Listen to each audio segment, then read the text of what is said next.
The bridge splintered like matchsticks. Metal screamed. Then, silence, except for the river swallowing a $300,000 car whole. Adrian Cole didn't think. He dove. What happened next changed everything. A furious billionaire CEO, a 6-year-old girl who asked too many questions, and a single father who thought he'd left complicated things behind forever. This is a story about wealth that couldn't buy safety, simplicity that couldn't stay simple, and the moment when two completely different worlds collided on a back road in Kansas. Stay with me until the end. Hit that like button and drop a comment with your city. I want to see how far this story travels. The truck's engine ticked in the heat, a steady metallic pulse that matched Adrian's breathing. He sat in the cab with both windows down, one arm draped over the steering wheel, watching the dust settle on County Road 47. The road stretched straight and narrow between cornfields that hadn't been harvested yet, their stalks turning gold in the late September sun. He'd been sitting there for maybe 3 minutes, waiting for his heart rate to drop. The black Mercedes had missed his front bumper by inches. Adrian exhaled slowly, running his hand through hair that needed cutting. His daughter Sophie was at school for another hour. He'd been heading into town for lumber, nothing urgent, nothing that couldn't wait. The near miss should have been just another close call, the kind that happened sometimes on these roads when people drove too fast and forgot that not everything out here had a shoulder to pull onto. Except the Mercedes hadn't kept going. It sat 50 yards ahead, angled across the road like someone had thrown it there. Dust hung in the air around it, catching the sunlight. Adrian could see the brake lights still glowing red. He watched the driver's door open. A woman stepped out. Even from a distance, Adrian could tell she didn't belong here.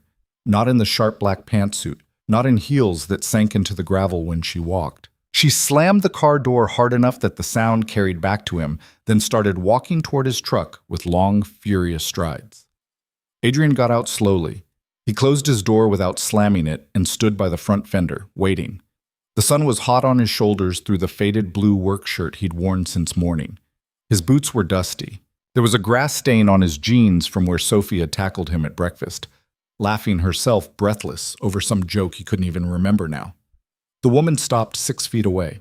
Up close, she was younger than he'd thought, maybe 30, with dark hair pulled back so tight it looked painful.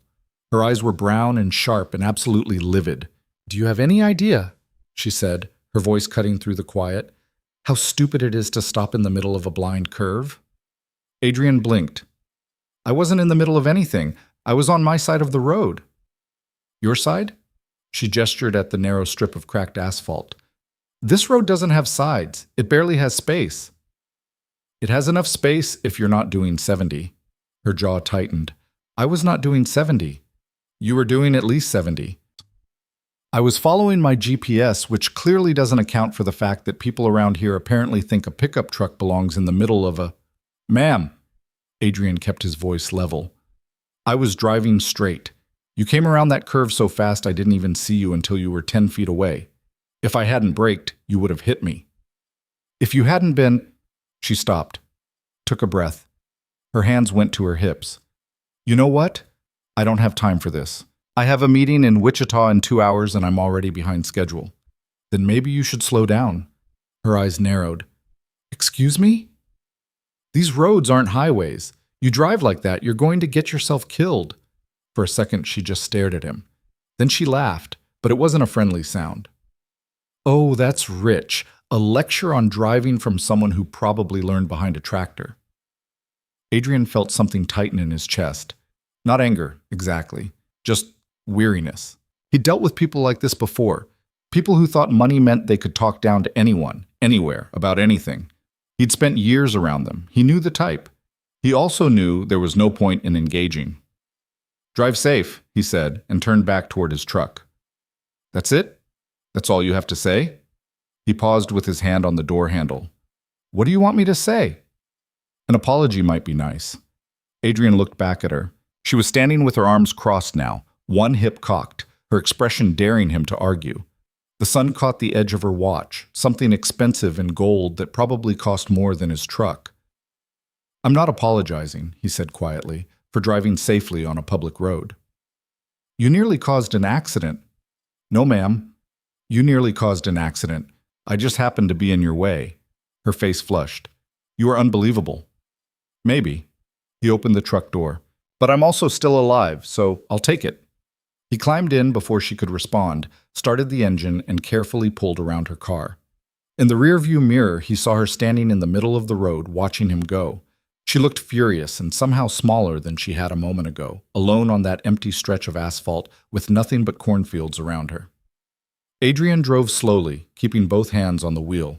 His heart was still beating too fast. By the time he picked up Sophie from school, the encounter had settled into the background noise of his day. Something to mention to his neighbor Jim over coffee, maybe, but nothing worth dwelling on. He had bigger things to think about. Sophie's science project was due Friday. The fence on the north pasture needed mending. The lumber for the new chicken coop was still sitting in his truck bed, waiting to be unloaded. Sophie climbed into the passenger seat with her backpack slung over one shoulder and her hair coming loose from its ponytail. She was wearing the dinosaur t-shirt he'd bought her last month, already faded from too many washes. "Dad, guess what?" "What?" "Tyler brought his lizard to school, and it pooped in Mrs. Henderson's desk drawer." Adrian pulled away from the curb, biting back a smile. "That sounds like a disaster." "It was so cool." Sophie buckled her seatbelt, bouncing slightly in her seat. Mrs. Henderson screamed, and Tyler started crying, and the lizard ran under the bookshelf, and we had to move everything to find it. "Did you find it?" "Yeah, it was eating a dust bunny." "That's disgusting." "I know!" Sophie grinned at him, gap-toothed and delighted. "Can we get a lizard?" "No." "Why not?" "Because we already have chickens and you barely remember to feed them." "I remember sometimes." "Sometimes isn't good enough for a lizard." Sophie groaned and slumped in her seat, but she was still smiling. Adrian glanced at her, feeling the familiar warmth that came with these moments, the easy back and forth, the simple presence of her beside him. She was getting bigger every day, smarter, louder, more herself. He wouldn't trade it for anything. They drove through town, past the hardware store and the diner and the post office with its faded flag. Holtzville, Kansas wasn't much. Population 2,400, one stoplight, two churches, and a grain elevator that had been there since before Adrian was born. But it was home. It was quiet. It was the kind of place where people knew your name and left you alone if you wanted to be left alone. Adrian wanted to be left alone. "Dad?" "Yeah?" "Can we go to the creek after dinner?" He checked the dashboard clock, 4:30. If they ate early, they could get an hour by the water before dark. "Sure. You want to fish or just mess around?" "Mess around, maybe catch frogs." "You're going to fall in again." "I won't." "You always fall in." "That was one time." "It was 3 times." Sophie stuck her tongue out at him. Adrian laughed and turned onto the gravel drive that led to their house, a single-story wooden structure with a wide porch and a roof that leaked when it rained hard. The paint was peeling. The steps creaked. The whole thing probably needed to be torn down and rebuilt, but Adrian kept patching it up because it was theirs, and because Sophie loved it.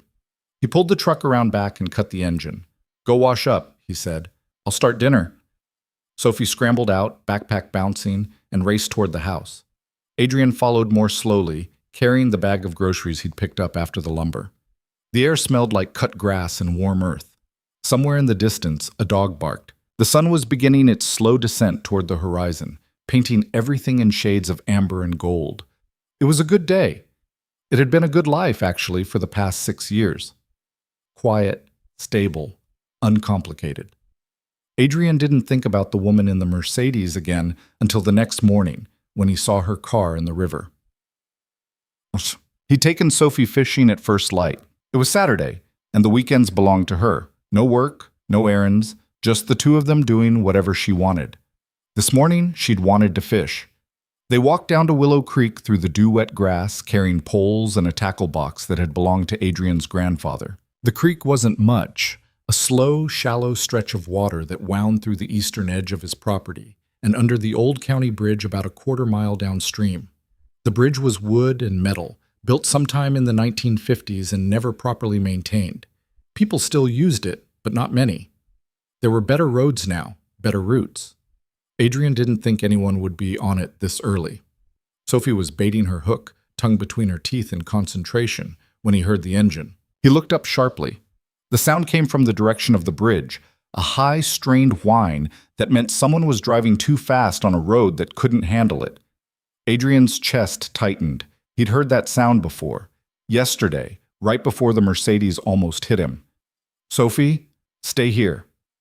But stay. Here. He didn't wait for her to argue. He dropped his pole and started running. The bridge was visible through the trees, a dark shape against the pale morning sky. Adrian could see the car now, black, low to the ground, moving way too fast. It hit the bridge doing at least 60, maybe more. The old wood shuddered under the weight. Adrian saw the brake lights flare, saw the car skid sideways, and then the railing gave way like paper. The Mercedes went through nose first, flipping once before it hit the water. The sound was enormous, metal crumpling, glass shattering, water exploding upward in a massive spray. Then silence. Adrian ran harder. His boots pounded against the dirt path. His lungs burned. By the time he reached the bridge, the car was already sinking, black water pouring in through the shattered windshield. He could see someone inside, a shape, a person, moving weakly behind the glass. He didn't think. He jumped. The water was cold and murky and deeper than it looked. Adrian surfaced, gasping, and swam hard toward the car. It was tilted at an angle, the front end already submerged. He grabbed the door handle and pulled, but it didn't budge. The pressure from inside was too strong. The window was half open. Adrian braced his feet against the car frame and shoved his arm through the gap, feeling blindly for the seatbelt.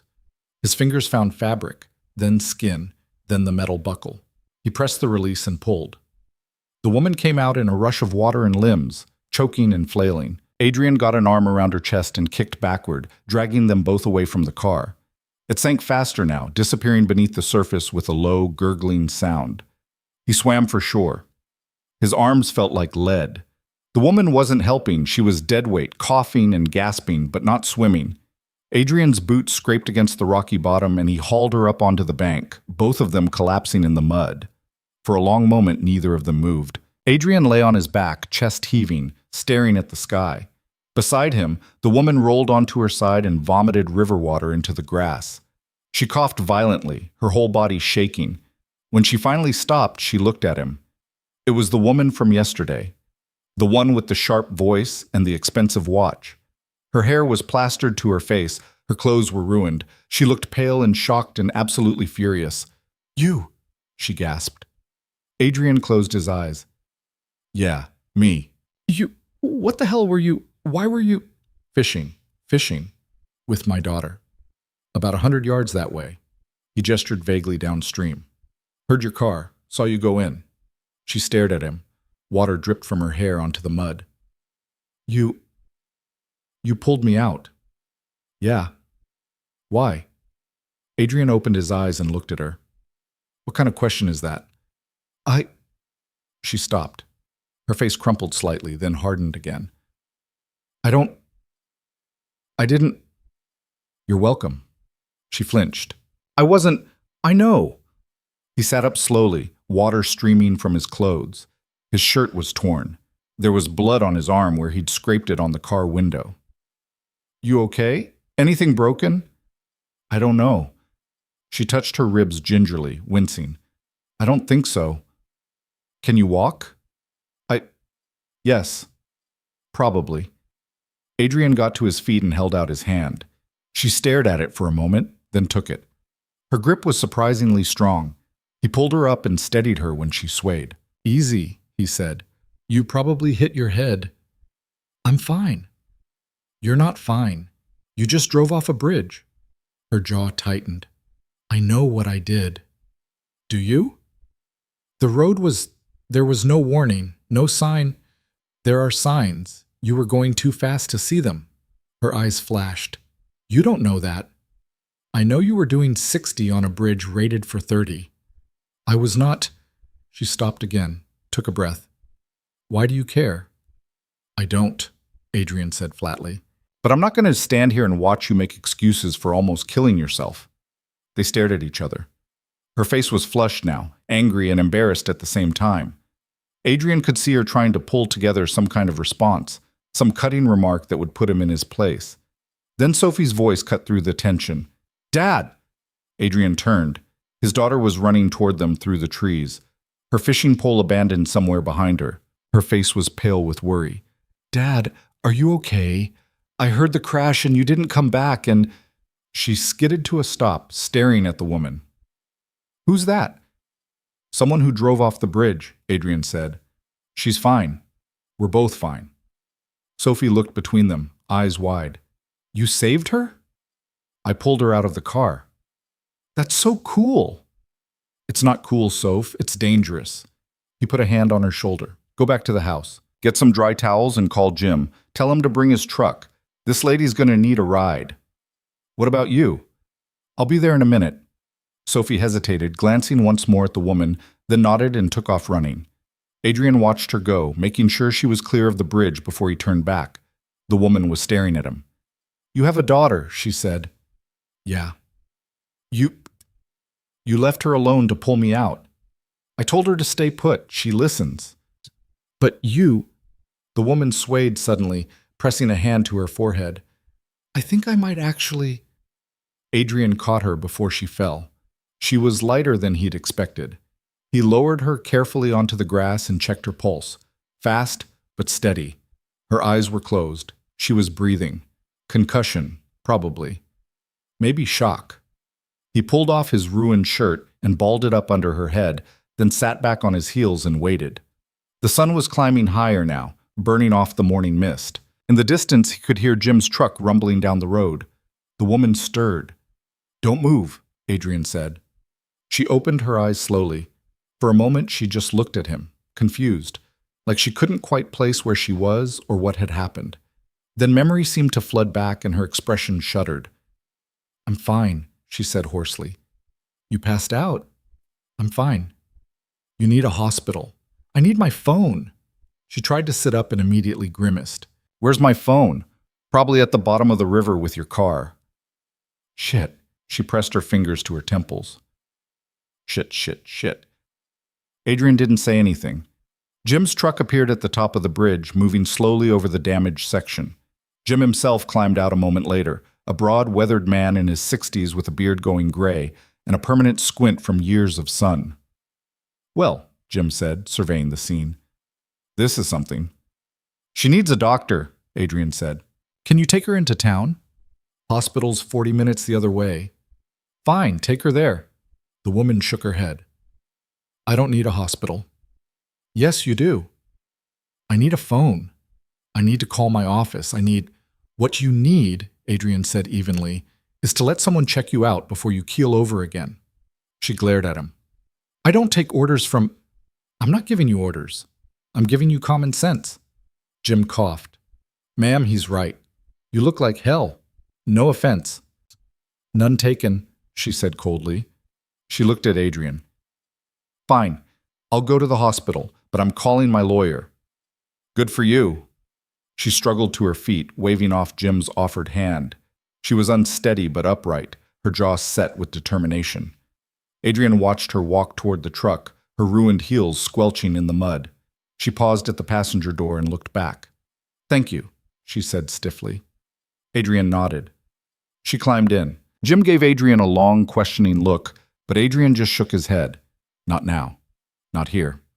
The truck pulled away, leaving him alone on the riverbank with nothing but wet clothes and a daughter waiting at home. He walked back slowly, thinking about the look on the woman's face right before she'd passed out. Not anger, not pride. Fear. Sophie was on the porch with 3 towels and a glass of water when he got back. She handed him both without a word, watching as he dried off and drank. The water was cold and sweet and exactly what he needed. Is she going to be okay? Sophie asked. I think so. Did you really dive into the river? Yeah. That's so cool. Adrian smiled despite himself. You said that already. Because it's true. Sophie sat down on the steps, hugging her knees. Was she scared? Probably. Were you scared? He thought about it. A little. But you did it anyway. Yeah. Sophie was quiet for a moment. Then, Mom would have been proud. The words hit him harder than they should have. Adrian sat down beside her, still holding the towel. He didn't look at her. Your mom would have told me I was an idiot for jumping in without checking the current first. Sophie giggled. Probably. And then she would have made me hot chocolate. With extra marshmallows. Adrian agreed. They sat together in the morning sun, not talking. The chickens clucked somewhere behind the house. A breeze moved through the trees. Adrian's clothes were starting to dry, stiff with river mud. Dad? Yeah? Do you think she'll come back? Who, the lady? Yeah. Adrian frowned. Why would she come back? Sophie shrugged. I don't know, to say thank you again, or to, I don't know, meet us properly? I doubt it, Soph. But you saved her life. That doesn't mean she owes me anything. Sophie looked at him, serious now. It kind of does, though. Adrian ruffled her hair. Come on, let's get cleaned up. We still have the whole day ahead of us. She let him change the subject, but he could tell she was still thinking about it, about the woman, about what had happened. So was he, if he was being honest. He kept seeing her face, first angry, then terrified, then something else entirely when she'd woken up on the riverbank and realized he'd pulled her out. Something vulnerable and raw that she'd tried to hide as soon as she was aware of it. He didn't know her name. He didn't want to know her name. She was someone from another world, passing through his life for a moment and then gone again. That was fine. That was better than fine. Adrian had built a good life here, a safe life, and he wasn't interested in complications. He told himself that all afternoon while he worked on the chicken coop. He told himself that at dinner while Sophie chattered about school. He told himself that again when he went to bed that night, alone in the quiet house with nothing but the sound of crickets outside. But the next morning, when he walked out to check the mail, there was a black town car parked in his driveway, and standing beside it, looking distinctly out of place in a fresh pantsuit and heels, was the woman from the river. Isabella Vaughn. She had a name now, and she was holding a basket. Adrian stopped halfway down the porch steps. The basket was wrapped in cellophane with a red bow on top, the kind of thing you saw in department store windows around Christmas. It looked expensive and ridiculous sitting in the woman's manicured hands. Mr. Cole, she said. He didn't move. How do you know my name? Small town. I asked at the diner. She shifted the basket slightly. May I come in? No? Her eyebrows went up. No? That's what I said. A muscle worked in her jaw. She set the basket down on the hood of the town car and straightened, smoothing her jacket, even though it didn't need smoothing. I came to thank you properly, for yesterday. You already thanked me. That wasn't proper. That was... She paused. I was in shock. You don't owe me anything. I disagree. Adrian came down the rest of the steps slowly, stopping a few feet away from her. Up close in the morning light, he could see the bruise along her temple where she'd hit something in the crash. Purple and yellow, stark against her pale skin. She'd covered it with makeup, but not well enough. You should still be in the hospital, he said. They cleared me. Minor concussion, some bruising, nothing serious. She gestured at the basket. I brought food from a restaurant in Wichita. The diner owner said you have a daughter, so I got things she might like. Chicken, pasta, some desserts. We don't need it. I'm not suggesting you need it. I'm offering it as a gesture of, I know what it is. Adrian's voice was flat. And I'm telling you, we don't need it. Isabella stared at him. Her hands went to her hips, the same stance she'd taken on the road 2 days ago. You're being difficult on purpose. I'm being honest. You pulled me out of a river. You saved my life. The least you can do is let me say thank you. You said it yesterday, on the riverbank. He turned back toward the house. Drive safe on your way out. Wait. He paused, not looking at her. Please, she said, and there was something different in her voice now, something that made him turn around despite himself. She was still standing by the car, but her posture had changed. The sharp angles were gone. She looked tired and young and almost uncertain. I don't do this, she said quietly. Ask for things. Accept help. Any of it. And I'm not good at... She gestured vaguely. This, saying thank you, being grateful, it's not something I'm used to. Then don't, Adrian said. You don't have to be grateful. What happened yesterday was just... It was what anyone would have done. But they didn't. You did. She met his eyes. I need to repay you somehow. Please, let me do that. Why? The question seemed to catch her off guard. What do you mean, why? Why do you need to repay me? What difference does it make? Because She stopped. Because I owe you a debt. No, you don't. Yes, I do. Listen, Adrian said, and he was tired suddenly, tired of this conversation and this woman and the whole situation. I don't know who you are or where you're from, but out here we don't keep score like that. You were in trouble. I helped. That's the end of it. It's not the end of it for me. Then that's your problem. He walked away before she could respond, taking the porch steps 2 at a time. Behind him, he heard her say something else, but he didn't stop. He went inside and closed the door firmly, not quite slamming it, but close. Through the window, he watched her stand there for another minute, staring at the house.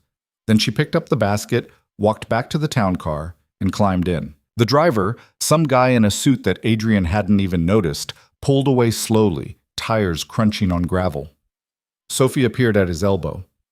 Who was that? The lady from yesterday. Why didn't you let her in? Because we don't know her. She brought food. We have food. Sophie looked at him with the kind of skeptical expression only a 6-year-old could pull off. Dad, that's rude. It's not rude to have boundaries. It's rude to not say thank you when someone brings you a present. Adrian sighed and rubbed his face. Go get dressed, Soph. We're going into town. She didn't move. Are you mad at her? No? You seem mad. I'm not mad. I'm just... He stopped. How did you explain to a 6-year-old that some people made things complicated just by existing, that he'd worked hard to build a simple, quiet life, and he didn't want anyone coming in and messing it up, even with good intentions? You didn't. You just changed the subject. Get dressed, he said again. We'll get pancakes at the diner. Sophie's face lit up, and she took off running toward her room. Adrian stayed by the window, watching the empty driveway. He had a bad feeling about this. The town car came back 3 days later. This time, Adrian was in the barn, fixing a broken hinge on one of the stall doors.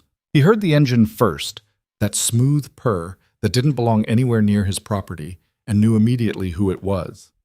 He kept working. The car door opened and closed. Footsteps on gravel. Then silence.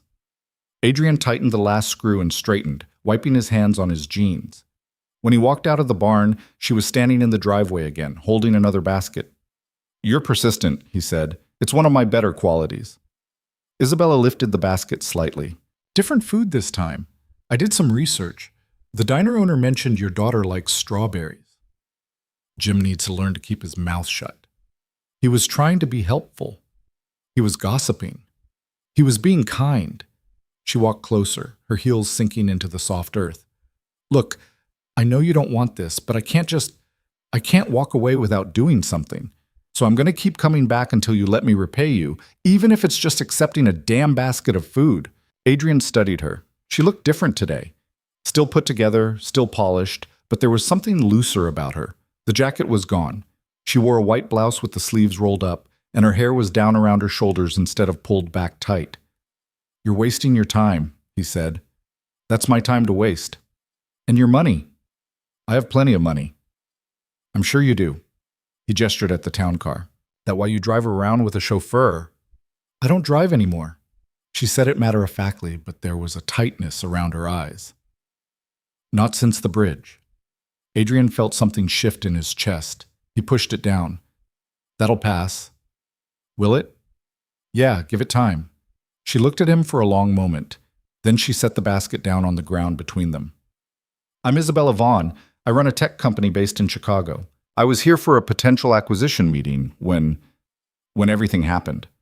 I've been staying in Wichita since then, waiting for my car to be recovered, and trying to figure out how to thank the man who saved my life. You didn't have to tell me all that. I know, but maybe it helps.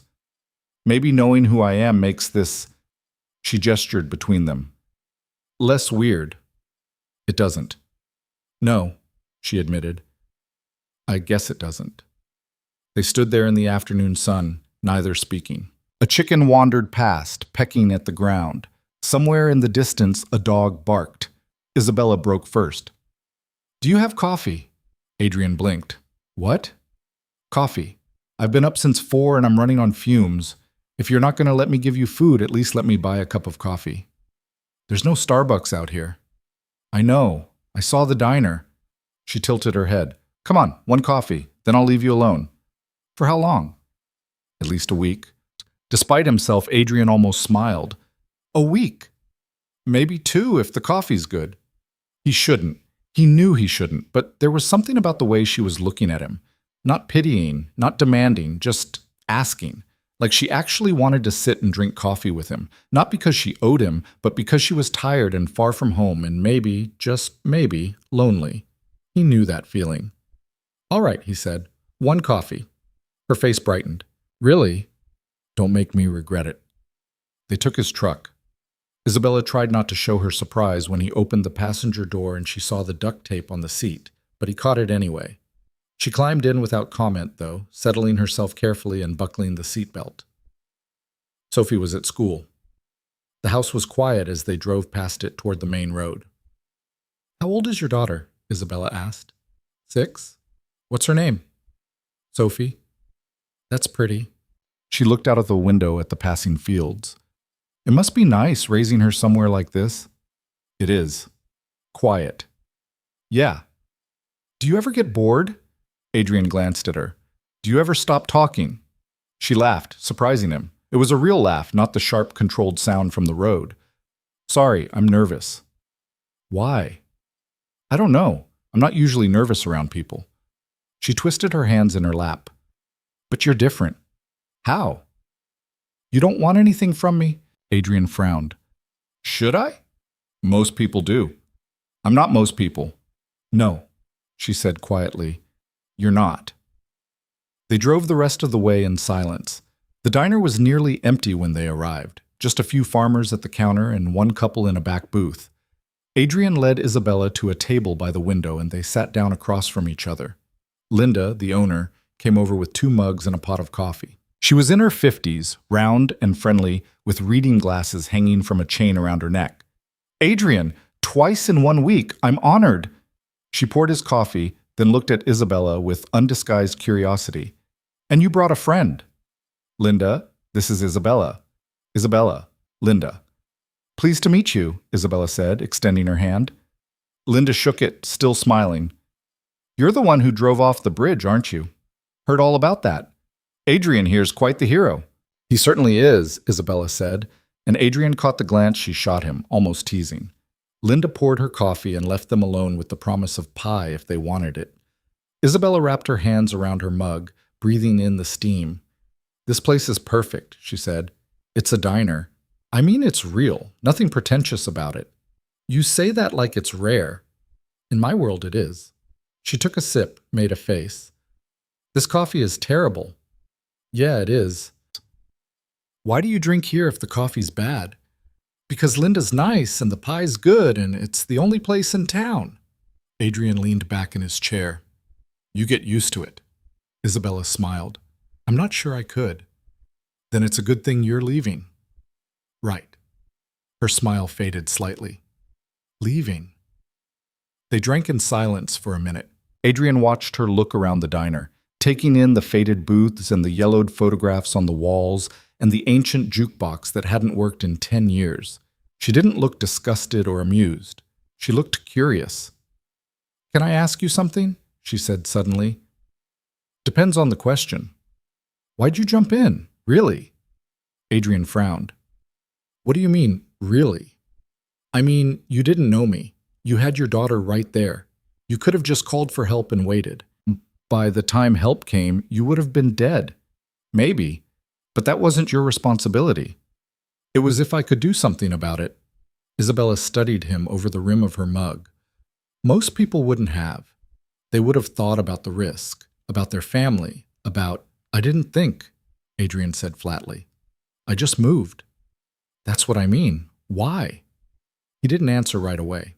He thought about the river, the cold shock of the water, the way his body had just reacted before his brain could catch up. He thought about Sophie on the bank, watching. He thought about the woman in the car, her face white with fear. Someone needed help, he said finally. I was there. That's it. That's it. Yeah. Isabella shook her head slowly. You really don't see it, do you? See what? How rare that is. How rare you are. Adrian felt heat creep up his neck. I'm not. You are. She leaned forward. I've spent the last 10 years in boardrooms with people who wouldn't cross the street to help someone unless there was something in it for them. And here you are, telling me you jumped into a river without thinking because someone needed help. That's... She stopped, her voice catching slightly. That's not normal where I come from. Then maybe you're in the wrong place. Maybe I am. They looked at each other. Something passed between them in that moment. Something Adrian didn't have a name for. Recognition, maybe, or understanding. He looked away first. Your pie, Linda announced, appearing with 2 plates. On the house, since you brought a lady friend. We're not, Adrian started. Thank you, Isabella said smoothly. That's very kind. Linda winked and disappeared. Adrian stared at the pie, cherry, his usual, and shook his head. This town's going to have us married by the end of the week, he muttered. Would that be so bad? He looked up sharply. Isabella was smiling, but there was something in her eyes that wasn't entirely joking. I don't know you, he said. No, she agreed. You don't.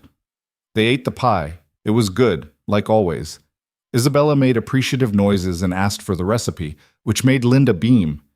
Adrian watched the whole interaction with a mixture of amusement and unease. This woman didn't belong here. She was too polished, too put together, too much of everything this town wasn't. But she was trying. He could see that. She was trying to fit in, to connect, to be something other than what she was. He didn't know why that bothered him. When they finished, Adrian paid despite Isabella's protests. They walked back to the truck in the fading afternoon light. Thank you, Isabella said as he pulled out of the parking lot. For the coffee and the pie. You're welcome. Can I... She hesitated. Can I come back sometime? Not with food, just to visit. Adrian's hands tightened on the wheel. Why would you want to do that? Because I like talking to you. You don't know me. I'd like to. He pulled into his driveway and cut the engine. They sat there in the cab, neither moving. The sun was setting behind the house, painting everything in shades of orange and red. I have a simple life, Adrian said quietly. Me and Sophie. That's it. I don't do complicated. I'm not asking for complicated. Yes, you are. You just don't know it yet. Isabella turned to face him.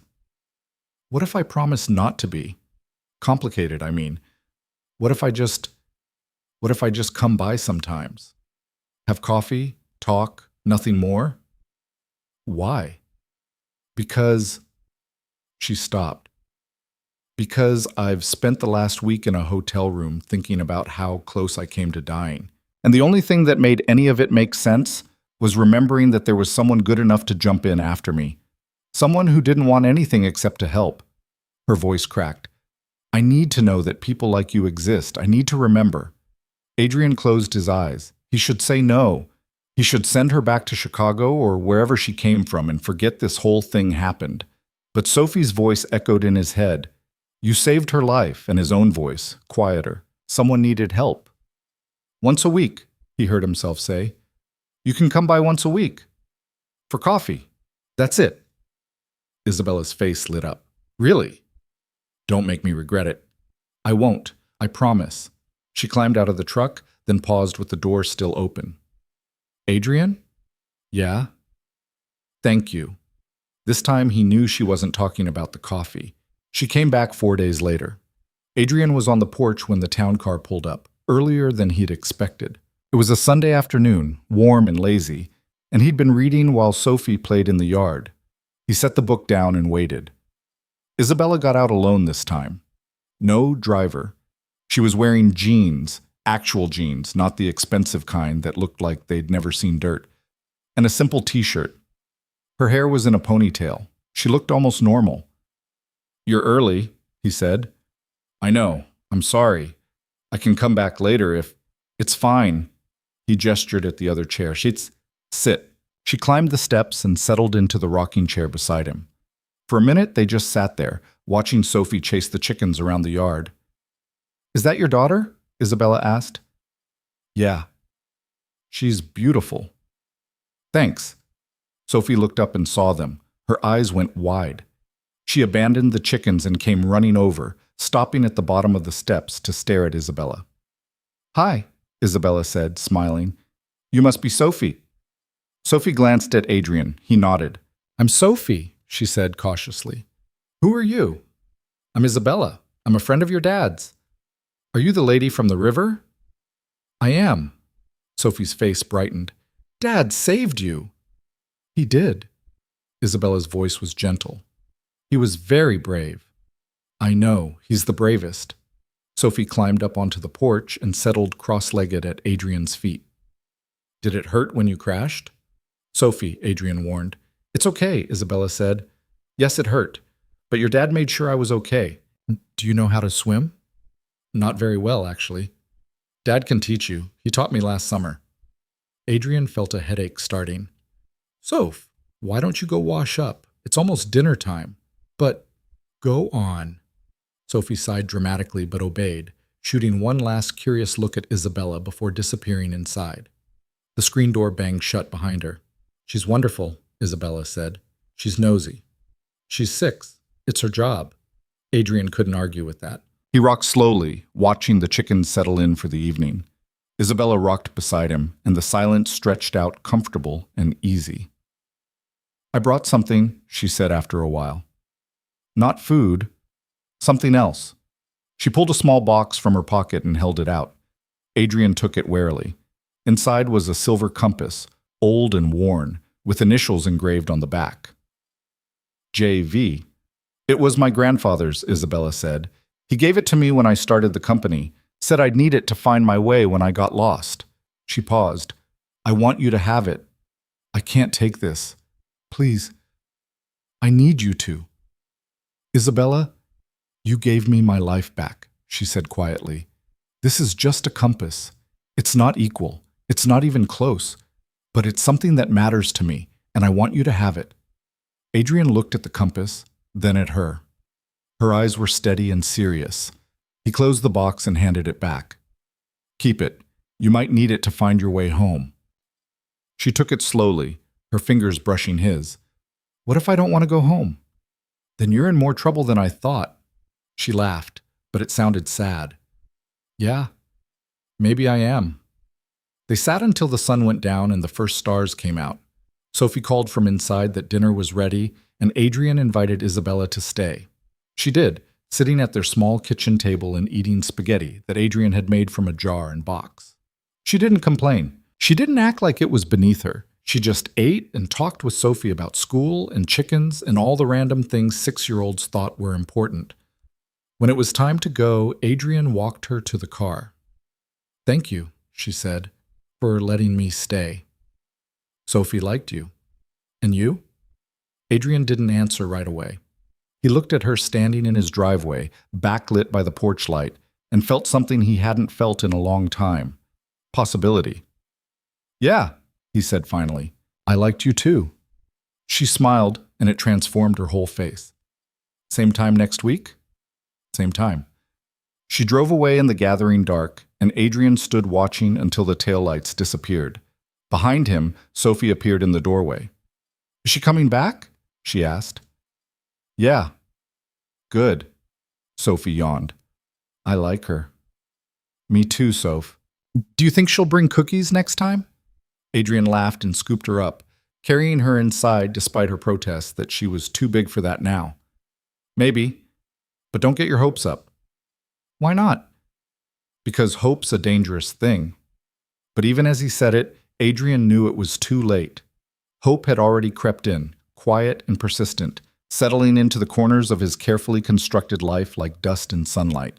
And he didn't entirely mind. The next week, Isabella came with flour on her jeans. Adrian noticed it when she got out of the town car, a white smudge on her thigh, like she'd been baking and forgotten to wipe her hands. She saw him looking and brushed at it self-consciously. I was trying to make bread this morning, she said. It didn't go well. You bake? I'm learning, or trying to. She climbed the porch steps. Turns out there's a difference between following a recipe and actually knowing what you're doing. Sophie appeared in the doorway, holding a doll with matted hair and a missing arm. Did you bring cookies? Sophie, Adrian said. What? I'm just asking. Isabella laughed. No cookies, but I brought something better. She pulled a small package from her bag and handed it to Sophie. I saw this in a shop in Wichita and thought of you. Sophie tore into the wrapping paper with 6-year-old enthusiasm. Inside was a book, a field guide to birds of the Midwest, with color illustrations and simple descriptions. Dad and I see birds all the time, Sophie breathed, flipping through the pages. Look, there's a cardinal and a blue jay. And, Dad, what's this one? Adrian leaned over to look. Red-tailed hawk. We saw one last week, remember? By the creek? Sophie hugged the book to her chest. Thank you. You're welcome, Isabella said, and something in her expression softened when she looked at Sophie. Something genuine and unguarded. Adrian felt that dangerous flutter of possibility again and pushed it down. They spent the afternoon in the yard. Isabella sat on the porch steps while Sophie ran around identifying birds from her new book, calling out names with varying degrees of accuracy. Adrian fixed the gate on the chicken coop that had been hanging crooked for a month. Every so often, he'd glance over and see Isabella watching them, and she'd smile like she didn't realize she was doing it.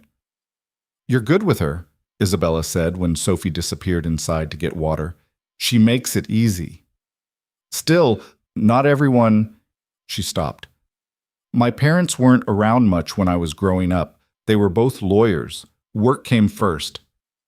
That must have been hard. I didn't know any different. She picked at the paint peeling from the step. I had nannies, good ones mostly, but it's not the same. Adrian set down his tools and sat beside her. Is that why you don't have kids? Part of it. The other part is I've been too busy building a company to think about building a family. She looked at him. What about you? Sophie's mom died when Sophie was 6 months old. He said it matter-of-factly, the way he always did. 4 years was long enough that the sharp edges had worn down. Car accident. Isabella's face went pale. I'm so sorry. I shouldn't have. It's fine. It was a long time ago. Still. They sat in silence. A bee droned past. The chickens clucked softly from inside their coop. Is that why you jumped in? Isabella asked quietly. When you saw me in the river? Because you knew what it was like to lose someone? Adrian thought about it. Maybe. I don't know. I just knew I couldn't stand there and watch. Even for a stranger, especially for a stranger. Sophie's already lost her mom. She didn't need to see someone else die because I was too scared to help. Isabella turned to look at him fully. You're a better person than most. I'm just a person. No, she said. You're not. Sophie came back out then, clutching her water bottle and chattering about a robin she'd seen in the oak tree. The moment broke. Adrian stood and went back to the gate, feeling Isabella's eyes on him. She stayed for dinner again. This time she helped cook, standing at the stove while Adrian showed her how to tell when the pasta was done. She burned her finger testing the water and swore under her breath, then looked horrified when she realized Sophie had heard. It's okay, Sophie said cheerfully. Dad says worse when he hits his thumb with the hammer. Sophie, you do! Isabella laughed so hard she had to lean against the counter. It was the first time Adrian had seen her really let go, and something about it made his chest hurt in a way that wasn't entirely unpleasant. They ate at the kitchen table with the windows open and moths batting against the screens. Sophie told them about a boy at school who'd brought a snake for show and tell, and Isabella told them about the time she'd accidentally sent a company-wide email complaining about her boss, who turned out to be standing right behind her. What happened? Sophie asked, eyes wide. I got fired. That's terrible. It was the best thing that ever happened to me. I used the severance money to start my own company. Isabella smiled. Sometimes the worst moments turn into the best opportunities. Adrian thought about the bridge, the river, the moment he jumped without thinking. Maybe she was right. After dinner, Sophie begged Isabella to read from her new bird book. They settled on the couch together. Sophie tucked under Isabella's arm, and Adrian watched from the kitchen doorway as Isabella read in a soft voice about migration patterns and nesting habits. Sophie's eyes were drooping by the 3rd page. She's asleep, Isabella whispered. I can see that. Should I? Just stay still. I'll move her in a minute. They sat like that in the lamplight, Isabella barely breathing so she wouldn't wake Sophie. Adrian finally came over and carefully lifted his daughter, carrying her to her room. When he came back, Isabella was standing by the window, looking out at the dark yard. I should go, she said. Yeah, neither of them moved. Adrian, she said, not turning around, can I ask you something? Depends. Do you ever think about leaving, taking Sophie somewhere else, starting over? No. Never? This is home. Why would I leave? She turned to face him. Because there's a whole world out there. Cities, opportunities, things you could do, places you could see. I've seen enough. What does that mean? Adrian hesitated. He didn't talk about this. Not with anyone. But something about the way she was looking at him, open and curious and not judging, made the words come anyway. I used to have that world, he said. The cities, the opportunities, all of it. I worked in venture capital in New York, made more money than I knew what to do with. Married a woman I met at a fundraiser who was just as ambitious as I was. He paused. Then she got pregnant and everything changed. She wanted to slow down. I didn't. We fought about it constantly, and then one night she went to get groceries and a drunk driver ran a red light, and that was it. Isabella's hand went to her mouth. I brought Sophie here because I couldn't stand being in that world anymore, Adrian continued. Every corner reminded me of what I'd lost, what I'd wasted time on. So I sold everything, bought this place, and started over. And I've never regretted it. But don't you miss it? The excitement, the challenges? No. His voice was firm. Because all that excitement and challenge cost me the only thing that mattered. I'm not making that mistake twice. Isabella looked at him for a long moment. Is that what you think I am? A mistake? I think you're someone who's going to go back to Chicago eventually. Back to your company and your boardrooms and your real life. And I think Sophie's already getting attached. So yeah, maybe this is a mistake. What if I don't want to go back? You will. People like you always do. People like me? Her voice went flat. What does that mean? It means you're ambitious, driven. You're not built for small-town life, and you know it. You don't know what I'm built for. I know you've been here 3 weeks, and you're already getting restless. I can see it. Isabella's eyes flashed. You're wrong. Am I? Yes. She stepped closer. You want to know why I keep coming back? It's not obligation. It's not guilt. It's because for the first time in 10 years, I feel like I can breathe. I feel like I'm not performing, not pretending to be someone I'm not. When I'm here with you and Sophie, I'm just me. And that's terrifying and wonderful, and I don't want it to end. Adrian's throat felt tight. Isabella, I know this doesn't make sense. I know I should go back. I have a company to run, investors breathing down my neck, a whole life waiting for me. But every time I think about leaving, every time I get in that car to drive back to Wichita, all I want is to turn around and come back here. Why? Because you make me want to be different. Her voice cracked.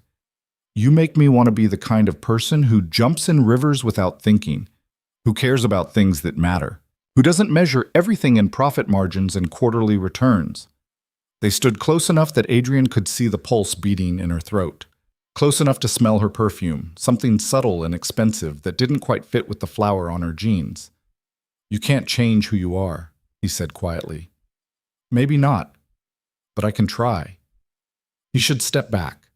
He should put distance between them, tell her this was exactly what he'd been afraid of, but he didn't.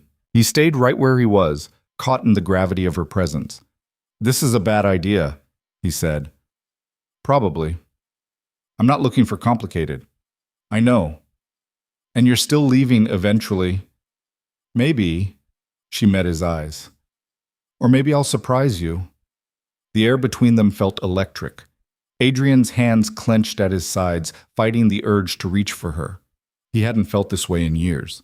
Hadn't let himself feel this way. It was too risky, too uncertain, too much like hoping for something that could be taken away. The grandfather clock in the hall chimed 9 times. Isabella blinked and stepped back. I really should go. Yeah. She gathered her things in silence.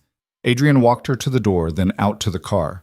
The driver was dozing in the front seat and jerked awake when Isabella opened the door. Same time next week? She asked. Adrian knew what he should say, knew the smart thing, the safe thing. But when he opened his mouth, different words came out. Come earlier next time. Sophie's been asking about teaching you to fish. Isabella's face lit up. Really? Don't expect to catch anything. The creek's not great for fishing. I don't care about catching fish. Then why do you want to learn? She smiled. Because Sophie asked, and because I want to spend more time with both of you.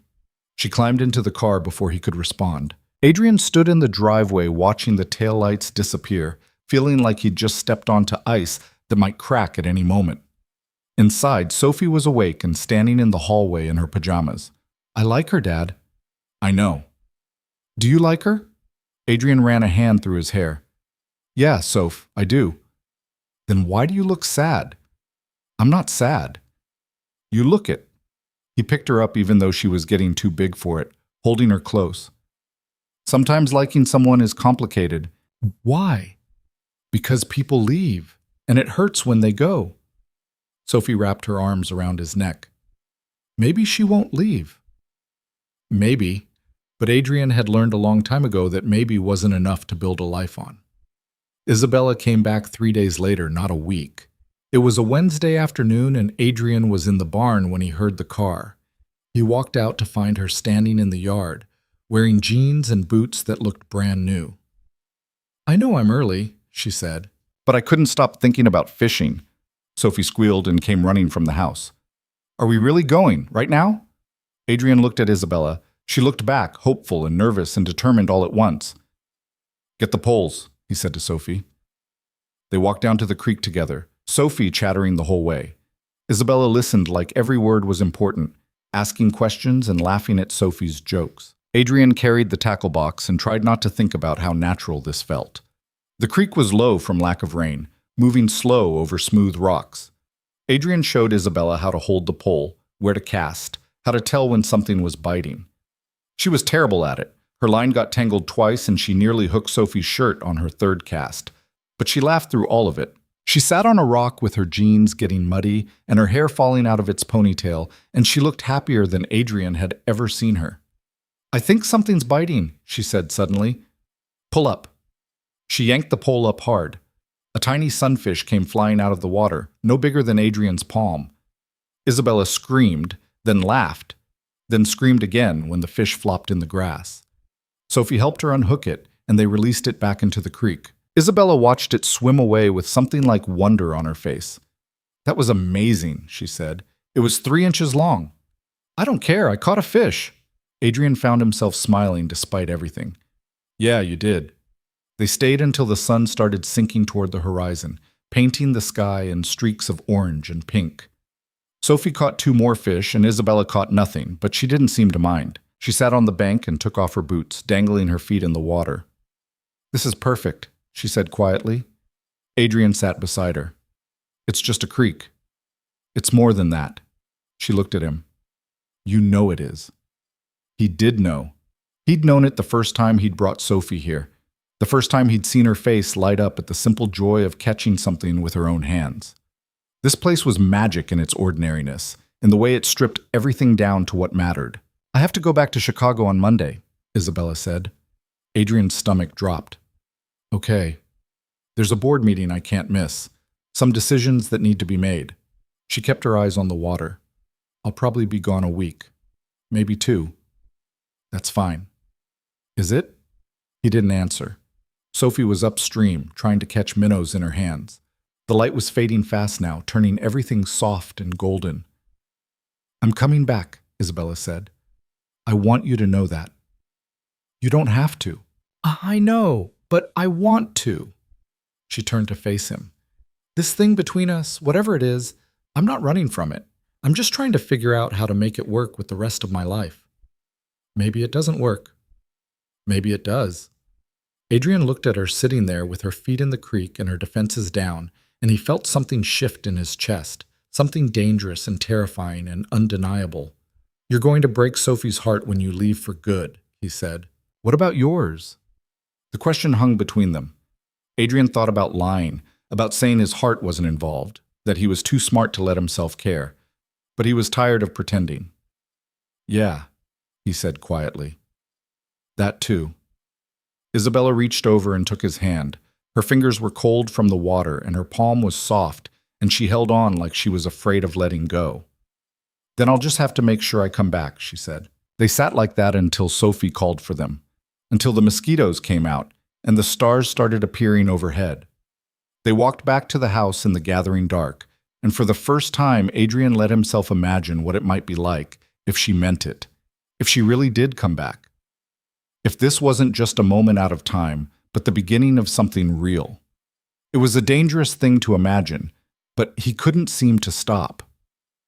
Isabella left for Chicago on a gray Monday morning. Adrian didn't go to see her off. She'd said goodbye on Sunday evening, standing on his porch with Sophie between them. She'd hugged Sophie first, holding her tight, then looked at Adrian like she wanted to hug him too, but didn't quite dare. 2 weeks, she'd said. We'll be here. She'd driven away and Sophie had cried, and Adrian had held her and promised that Isabella would come back even though he wasn't entirely sure he believed it himself. The first week passed slowly. Sophie asked about Isabella every day. Adrian caught himself looking at the driveway more often than he should, listening for the sound of a car that didn't come. On Thursday, a package arrived. Inside was a letter and a photograph. The photo showed Isabella standing in front of a tall glass building, looking small and out of place. The letter was short. Missing the creek. Missing the chickens. Missing you both. 2 weeks feels like forever. Sophie insisted they put the photo on the refrigerator. Adrian let her. The second week was harder. Sophie's questions became more urgent. Was Isabella okay? Had she forgotten about them? Was she coming back at all? Adrian didn't have answers. He just kept Sophie busy with school and chores and fishing trips, trying not to let his own doubts show. Then, on the 13th day, the town car pulled into the driveway. Adrian was on the roof fixing shingles when he saw it. He climbed down faster than was probably safe, his heart doing something stupid in his chest. Sophie came running from the house, screaming Isabella's name. Isabella got out looking exhausted. There were dark circles under her eyes and her hair needed washing, and she was wearing a business suit that looked slept in. But she was smiling. "You came back," Sophie said, throwing herself at Isabella. Isabella caught her and held tight. "I promised, didn't I?" She looked at Adrian over Sophie's head. He saw everything in that look. The fear that he wouldn't want her back. The hope that he would. The exhaustion of trying to be in 2 places at once. "How was Chicago?" he asked. "Terrible." She set Sophie down but kept holding her hand. "I hated every minute of it." "Board meeting go bad?" "No, it went fine. That's the problem." She took a breath. "Adrian, can we talk?" He glanced at Sophie. "Go inside and wash up for dinner." "But inside." Sophie went, dragging her feet. Adrian waited until the door closed before looking at Isabella. "What's going on?" "I quit." He stared at her. "You what?" "I quit. Well, not exactly quit. I stepped down as CEO. Promoted my COO to take over. I'll still be on the board, still have a say in major decisions, but the day-to-day stuff, someone else can handle it." She was talking fast now, the words tumbling out. "I know this is crazy. I know we barely know each other and this is probably way too much too fast, but I tried to stay. I really did. I tried to care about the quarterly projections and the market analysis and all of it, but all I could think about was this place, this house. You and Sophie and the stupid chickens and Isabella. I'm not asking for anything," she continued like she hadn't heard him. "I'm not expecting you to. I just need to be here. I need to figure out who I am when I'm not running a company. And I want to do that here, if you'll let me." Adrian felt like the ground had shifted under his feet. "You can't just upend your entire life for what? For you? For Sophie? For a chance at something real?" She stepped closer. "Yes, I can. I just did." "That's insane." "Probably. You're going to regret it." "Maybe. But I'll regret not trying even more." They stood facing each other in the fading afternoon light. Adrian's mind was racing, trying to find reasons why this was a bad idea, why he should send her back to Chicago where she belonged. But all he could think about was the way she'd looked sitting by the creek with her feet in the water, the way Sophie's face lit up when she was around, the way his own carefully controlled life had cracked open to let in possibility. "Where are you going to stay?" he asked finally. She blinked. "What? If you're staying in Holtzville, where are you going to live? The motel's terrible and there's no apartments to rent." I hadn't thought that far ahead." Of course you hadn't. He shook his head, but he was almost smiling. There's a guest room. Until you figure something out. Her eyes went wide. Are you serious? Do I look like I'm joking? Adrian, it's just a room, Isabella. Don't make it more than that. But they both knew it was already more than that. It had been more from the moment he jumped into the river, maybe even from the moment they'd almost collided on that dusty road. Isabella's face crumpled, and she covered it with her hands. For a second, Adrian thought she was crying, but when she looked up, she was laughing. This is crazy, she said. Yeah. Your daughter is going to lose her mind. Probably. I don't know how to live in a small town. I don't know how to slow down. I'm going to be terrible at this. I know. She looked at him, really looked at him, and Adrian saw all the vulnerability she usually kept hidden. Why are you letting me stay? He thought about all the reasons he shouldn't. Thought about the risk, the complications, the way this could go wrong in 100 different ways. Then he thought about Sophie's face when Isabella read to her, about the sound of her laugh by the creek, about the way his house felt less empty when she was in it. Because I want to, he said simply. Isabella stepped forward and wrapped her arms around him. Adrian froze for a second, then slowly, carefully, hugged her back. She smelled like airplane coffee and expensive perfume, and underneath it all, like herself. Thank you, she whispered against his chest. Don't thank me yet. You haven't seen the guest room. She laughed, muffled and warm. I don't care if it's a closet. It's not far off. They stood like that until Sophie's face appeared in the window, eyes wide with excitement. Isabella pulled back, wiping her eyes. Should we tell her? She probably already knows. She's got ears like a bat. Sure enough, the door flew open and Sophie came barreling out. Are you staying? For real staying? Isabella crouched down to Sophie's level.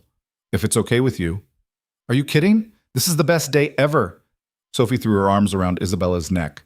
Can you share my room? We can have sleepovers every night. She's got her own room, Soph, Adrian said. But her own room. Sophie pouted, but recovered quickly. Can we make cookies to celebrate? Isabella looked at Adrian. He shrugged. Why not? They went inside together, Sophie between them holding both their hands. Adrian showed Isabella to the guest room, small and plain, with a single bed and a dresser that had belonged to his grandmother. She stood in the doorway looking at it like it was the Plaza Hotel. It's perfect, she said. It needs new curtains and the closet door sticks. It's still perfect. That night they made cookies that burned on the bottom and didn't quite set in the middle. They ate them anyway, sitting at the kitchen table while Sophie told Isabella about everything she'd missed in 2 weeks. Isabella listened like it was the most fascinating story she'd ever heard. Later, after Sophie was asleep, Adrian and Isabella sat on the porch in the dark. Neither of them spoke for a long time. I'm scared, Isabella said finally. Of what? That I won't be good at this. That I'll wake up one day and realize I made a huge mistake. You might. That's not very reassuring. I'm not good at reassuring. He looked at her. But I'm good at honest. And honestly, I'm scared too. Of what? That you'll figure out small-town life isn't as romantic as you think. That you'll get bored. That Sophie will get attached and then you'll leave anyway. I'm not going to leave. You don't know that. No, she admitted. But I'm going to try like hell not to. They sat in the darkness listening to the crickets. Somewhere in the distance, a coyote howled. The moon was almost full, bright enough to cast shadows. This is going to be messy, Adrian said. I know. And complicated. I know that too. So why are we doing it? Isabella turned to look at him, her face half in shadow. Because some things are worth the mess. Adrian wanted to believe her. He wanted to let himself hope that this could work, that she really would stay, that the life he'd built could expand to hold one more person without breaking. But hope was dangerous. Hope got you hurt. Still, sitting there with her in the warm night air, with his daughter asleep inside and this woman who'd crashed into his life beside him, he thought maybe, just maybe, it was worth the risk. Okay, he said quietly. Okay? Yeah. He stood up and held out his hand. Welcome home, Isabella. She took his hand and let him pull her to her feet. They stood close enough to kiss, but neither of them moved. Not yet. There would be time for that later, Right now, this was enough. The first morning was awkward. Adrian woke to the smell of burning toast and found Isabella in the kitchen, staring at the smoking toaster like it had personally betrayed her. She was wearing pajamas he'd never seen, soft cotton pants and an old t-shirt that looked nothing like the designer clothes she usually wore. "I thought I'd make breakfast," she said, not looking at him. "But apparently your toaster hates me." "It hates everyone. You have to hold down the lever or it pops up too early. That's a design flaw." "It's a 20-year-old toaster. The whole thing's a design flaw." She laughed nervously and dumped the burnt toast in the trash. Adrian moved past her to start the coffee, their shoulders brushing in the narrow kitchen. She stepped back quickly, putting space between them. "Sorry," she said. "For what?" "I don't know. Being in your space." "It's your space too now." The words hung there, strange and new. Isabella nodded but didn't say anything. She poured herself coffee when it was ready and stood by the window, watching the sunrise paint the fields gold. Sophie came out 20 minutes later and threw herself at Isabella like she hadn't seen her in weeks instead of hours. The awkwardness broke. They made pancakes together, flour everywhere, and by the time they sat down to eat, it almost felt normal. Almost. The next few days were an adjustment. Isabella didn't know where anything was. She asked permission before using the washing machine, before sitting in certain chairs, before opening the refrigerator. Adrian kept telling her to just act like she lived there. But it took time. She was trying too hard. He could see it in the way she jumped up to help with every little thing, the way she apologized constantly, the way she seemed terrified of doing something wrong. On the fourth day, he found her standing in the yard at dawn, still in her pajamas, just staring at the horizon. "You okay?" he asked. She startled. "I couldn't sleep." "Bed uncomfortable?" "No, the bed's fine. It's just—" She wrapped her arms around herself. "I keep thinking I should be checking email, planning meetings, putting out fires. And then I remember I don't have to anymore, and it's like falling, like there's nothing to catch me." Adrian walked over to stand beside her. "You need something to do." "I'm doing things. I helped Sophie with her homework yesterday. I cleaned the bathroom. That's not what I mean." He looked at her. "You need a project, something that's yours." "Like what?" "I don't know. What did you used to do before you started your company?" Isabella thought about it. "I wanted to teach literature. But then I got that first job out of college and everything just snowballed from there." "So teach. Where? There's no—" "The library runs a reading program for kids. Linda mentioned they need volunteers." He shrugged. "It's not much, but it's something." She looked at him like he'd just handed her a lifeline. "Yeah, okay, I could do that." The library was a small brick building next to the post office, run by a woman named Margaret who was 70 if she was a day and had opinions about everything. She sized Isabella up when they walked in, taking in the expensive watch and the manicured nails. "You the billionaire who drove off the bridge?" Margaret asked. Isabella blinked. Yes, that's me." "Heard about that. Heard Adrian pulled you out." "He did." Margaret looked at Adrian. "You always did have terrible timing. Could have let her sink and avoided all this complication." "Margaret," Adrian said, I'm joking, mostly." She turned back to Isabella. "You know anything about children's literature?" "I have a degree in English literature from Northwestern." "That's not what I asked," Isabella faltered. I read to my niece sometimes when I visit my brother." "How old's the niece?" 14. "These kids are 6 to 10. Different beast entirely." Margaret pulled a stack of books from behind the desk. "Read these. Come back Friday and tell me what you think. If you can talk about them without sounding like you're giving a TED Talk, we'll try you out." Isabella took the books carefully. "Thank you." "Don't thank me yet. These kids are brutal. They'll eat you alive if you're boring." They walked out into the afternoon sun. Isabella clutched the books like treasure. "She's terrifying," she said. "She's the best person in this town. She told you to let me drown." Like she said, she was joking, mostly. Isabella laughed despite herself. They walked down Main Street together, past the hardware store and the diner and the feed supply. People stared. Adrian could feel their eyes tracking them, could practically hear the gossip starting. "They're talking about us," Isabella said quietly. "Yep." "Does it bother you?" "Nope." "Why not?" Adrian glanced at her. Because they're going to talk no matter what we do. Might as well give them something worth talking about. She smiled at that, small and genuine. That Friday, Isabella passed Margaret's test. She started volunteering on Saturday mornings, reading to groups of kids who sprawled on the library floor and asked a million questions. She came home exhausted and happy, telling Adrian and Sophie about every moment.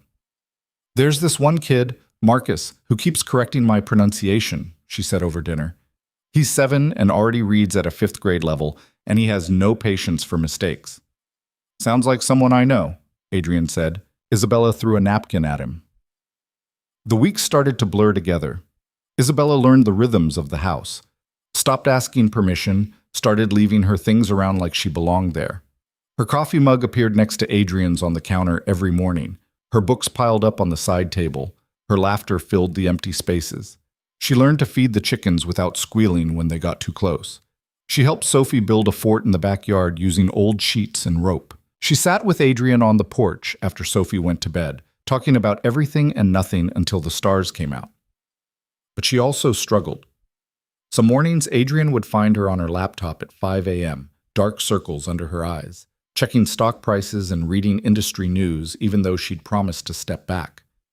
Some nights she'd get calls from the company and disappear into her room for an hour, coming out looking drained.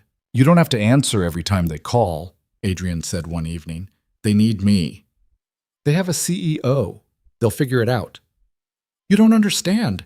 I built that company from nothing. It's my responsibility. Not anymore, it isn't. She looked at him, frustrated. I can't just turn it off, Adrian. I can't just stop caring about something I spent 10 years building. I'm not asking you to stop caring. I'm asking you to let go. Easy for you to say. You already walked away from your old life. And it was the hardest thing I ever did. He stood up. But I did it because I had to. Because staying would have killed me. You need to figure out if you're really here or if you're just hiding. He went inside before she could respond. It was the first real fight they'd had, and it sat between them for days, cold and uncomfortable. Sophie noticed. Of course she noticed. Are you and Isabella mad at each other? She asked one afternoon while they were at the creek. We're just working some things out. She's been sad. I know. Are you going to fix it? Adrian looked at his daughter, 6 years old and already wiser than he gave her credit for. I'm trying. Try harder. That night, Adrian knocked on Isabella's door. She opened it wearing glasses he'd never seen before, her hair in a messy bun. Can we talk? He asked. She stepped back to let him in. The room was a disaster. Clothes everywhere, laptop open on the bed, papers scattered across the floor. She'd been crying. He could tell from her eyes. I'm sorry, they both said at the same time. Adrian almost smiled. You first. I'm sorry for snapping at you. You were right. I am having trouble letting go. She sat on the edge of the bed. The company called today. There's a hostile takeover attempt. They want me to come back, just temporarily, to help fight it off. Adrian's stomach dropped. What did you tell them? I said no. Isabella, I said no, she repeated, looking up at him. Because you were right. I'm either here or I'm not. I can't keep one foot in both worlds. That company matters to you. So does this. So do you and Sophie. Her voice cracked. I'm choosing this. Adrian sat down beside her. What if you regret it? What if I don't? She took his hand. I'm scared, Adrian. I'm terrified that I'm making a huge mistake and that in 6 months I'll wake up and realize I gave up everything for nothing. But I'm more terrified of not trying, of going back to Chicago and spending the rest of my life wondering what if. He looked at their joined hands. Hers were shaking slightly. I can't promise this will work, he said. I don't need promises. I just need a chance. Adrian thought about all the reasons to say no. Thought about protecting Sophie, protecting himself, playing it safe. Then he thought about the way Isabella looked reading to kids at the library, the way she laughed when the chickens chased her, the way his house felt alive when she was in it. Okay, he said, a chance. She leaned against him, and he put his arm around her shoulders, and they sat like that while the sky outside turned dark. The next day, Isabella threw her laptop in a drawer and didn't take it out for a week. She threw herself into small-town life with the same intensity she'd once brought to boardrooms. She joined the garden club even though she'd never gardened. She volunteered at Sophie's school. She learned to bake bread from Linda at the diner, bringing home loaves that were only slightly burnt. Jim started calling her City Girl, but said it with affection. Margaret gave her more responsibilities at the library. The town slowly, grudgingly accepted her as one of their own. But the real change happened at home. Isabella and Sophie became inseparable. They had inside jokes Adrian didn't understand. They ganged up on him during board games. They spent hours working on Sophie's science project, building a model solar system that took over the kitchen table for days. One evening, Adrian came home from fixing fence posts to find them in the backyard, covered in mud, building what appeared to be a moat around Sophie's fort. "What is happening?" he asked. "We're defending against invaders," Sophie explained seriously. "It was her idea," Isabella added. "Somehow, I doubt that." They both grinned at him, identical expressions of mischief. Adrian felt something settle in his chest, something that felt dangerously like happiness. That night, after Sophie was asleep, he found Isabella cleaning mud off the kitchen floor. "You don't have to do that," he said. "I made the mess." "You and Sophie made the mess." Still, she kept scrubbing. "Adrian, can I ask you something?" "Sure." "When you look at me, do you still see someone who's going to leave?" The question caught him off guard. He thought about lying, about giving her the easy answer, but they'd promised each other honesty. "Sometimes," he admitted. She sat back on her heels. "What would make you stop?" "I don't know. Time, maybe. Proof that you can really do this." "How much time?" "Isabella, no, I want to know. How long do I have to be here before you trust that I'm staying?" Adrian crouched down next to her. "It's not about time. It's about me being terrified that Sophie's going to wake up one day and you'll be gone. That I'll wake up and you'll be gone. And I don't know how to turn that fear off. I can't prove a negative, Adrian. I can't prove I won't leave. I can only keep staying." "I know. So what do we do?" He looked at her there on the kitchen floor, hair falling in her face, mud on her jeans, asking him a question he didn't have an answer to. "We keep going," he said finally, "day by day, and hope it's enough." She nodded slowly. "Okay. Okay." She went back to scrubbing, and Adrian helped, and they didn't talk about it anymore. But the question hung between them, unanswered and unanswerable. October slipped into November. The leaves turned and fell. The air got crisp. Isabella bought winter clothes at the general store, laughing at herself for needing lessons on layering from a teenager who worked the register. Thanksgiving approached, and Sophie asked if Isabella would stay for it. "If your dad says it's okay," Isabella said, looking at Adrian. They were all in the living room, Sophie on the floor working on homework, Adrian in his chair reading, Isabella on the couch with one of Margaret's recommended books. It could have been a scene from anyone's life. It could have been normal. "Of course it's okay," Adrian said. Sophie whooped. "Can we make pie? Can Isabella help?" "If she wants to risk food poisoning." Isabella threw a pillow at him. "I'm getting better at cooking." The bar was very low. She laughed, and the sound filled the room, warm and easy. That night, a storm rolled in. Rain lashed against the windows. Thunder cracked overhead. Adrian was checking to make sure everything was secure when he heard Sophie crying. He found her in bed, covers pulled up to her chin, eyes wide with fear. "Hey," he said softly. "You okay?" "The thunder's loud." "I know, but we're safe." "Can I sleep in your room?" Before Adrian could answer, Isabella appeared in the doorway. She must have heard Sophie too. "Want me to stay with you instead?" she asked Sophie. "We can tell stories until you fall asleep." Sophie nodded, and Isabella climbed into the small bed, wrapping her arms around her. Adrian watched them for a moment. His daughter and this woman who'd crashed into their lives, curled together in the flashing light from the window. "I'll be right down the hall if you need me," he said. "We'll be fine," Isabella said, and she was already starting a story, her voice low and soothing. Adrian went back to his room but didn't sleep. He listened to the storm and thought about all the ways this could still fall apart. Isabella's company could call with a real emergency. She could get bored. She could realize small-town life wasn't what she'd imagined. Or she could stay. The possibility terrified him more than any of the alternatives. The next morning dawned clear and cold. Adrian found Isabella and Sophie asleep in Sophie's bed, Isabella's arms still around her. He stood in the doorway just looking at them, and something fierce and protective rose up in his chest. He was in love with her. The realization hit him like a physical blow. He'd been fighting it for weeks, maybe longer, telling himself it was just attraction or companionship or convenience. But watching her sleep with his daughter tucked against her, he couldn't deny it anymore. He was in love with Isabella Vaughn, and it was the most terrifying thing he'd felt since the day Sophie was born. He made coffee and tried to act normal when they came downstairs. Sophie was chattering about the storm. Isabella was quiet, watching him with a strange expression. "What?" he asked. "Nothing. You just look different this morning." "Different how?" She tilted her head. "I don't know. Lighter, maybe?" Adrian turned away before she could read too much in his face. But later, when Sophie was at school and they were working in the yard together, Isabella brought it up again. "Something changed," she said. "Nothing changed." "Adrian." He kept raking leaves. She put her hand on his arm and he stopped, looking at her. "What?" he asked. "Just tell me. Whatever it is you're thinking, just say it." He thought about deflecting, thought about keeping it safe and simple, but he was tired of pretending. "I don't know how to do this," he said. "Do what?" "This. Us. Whatever we're becoming." He gestured between them.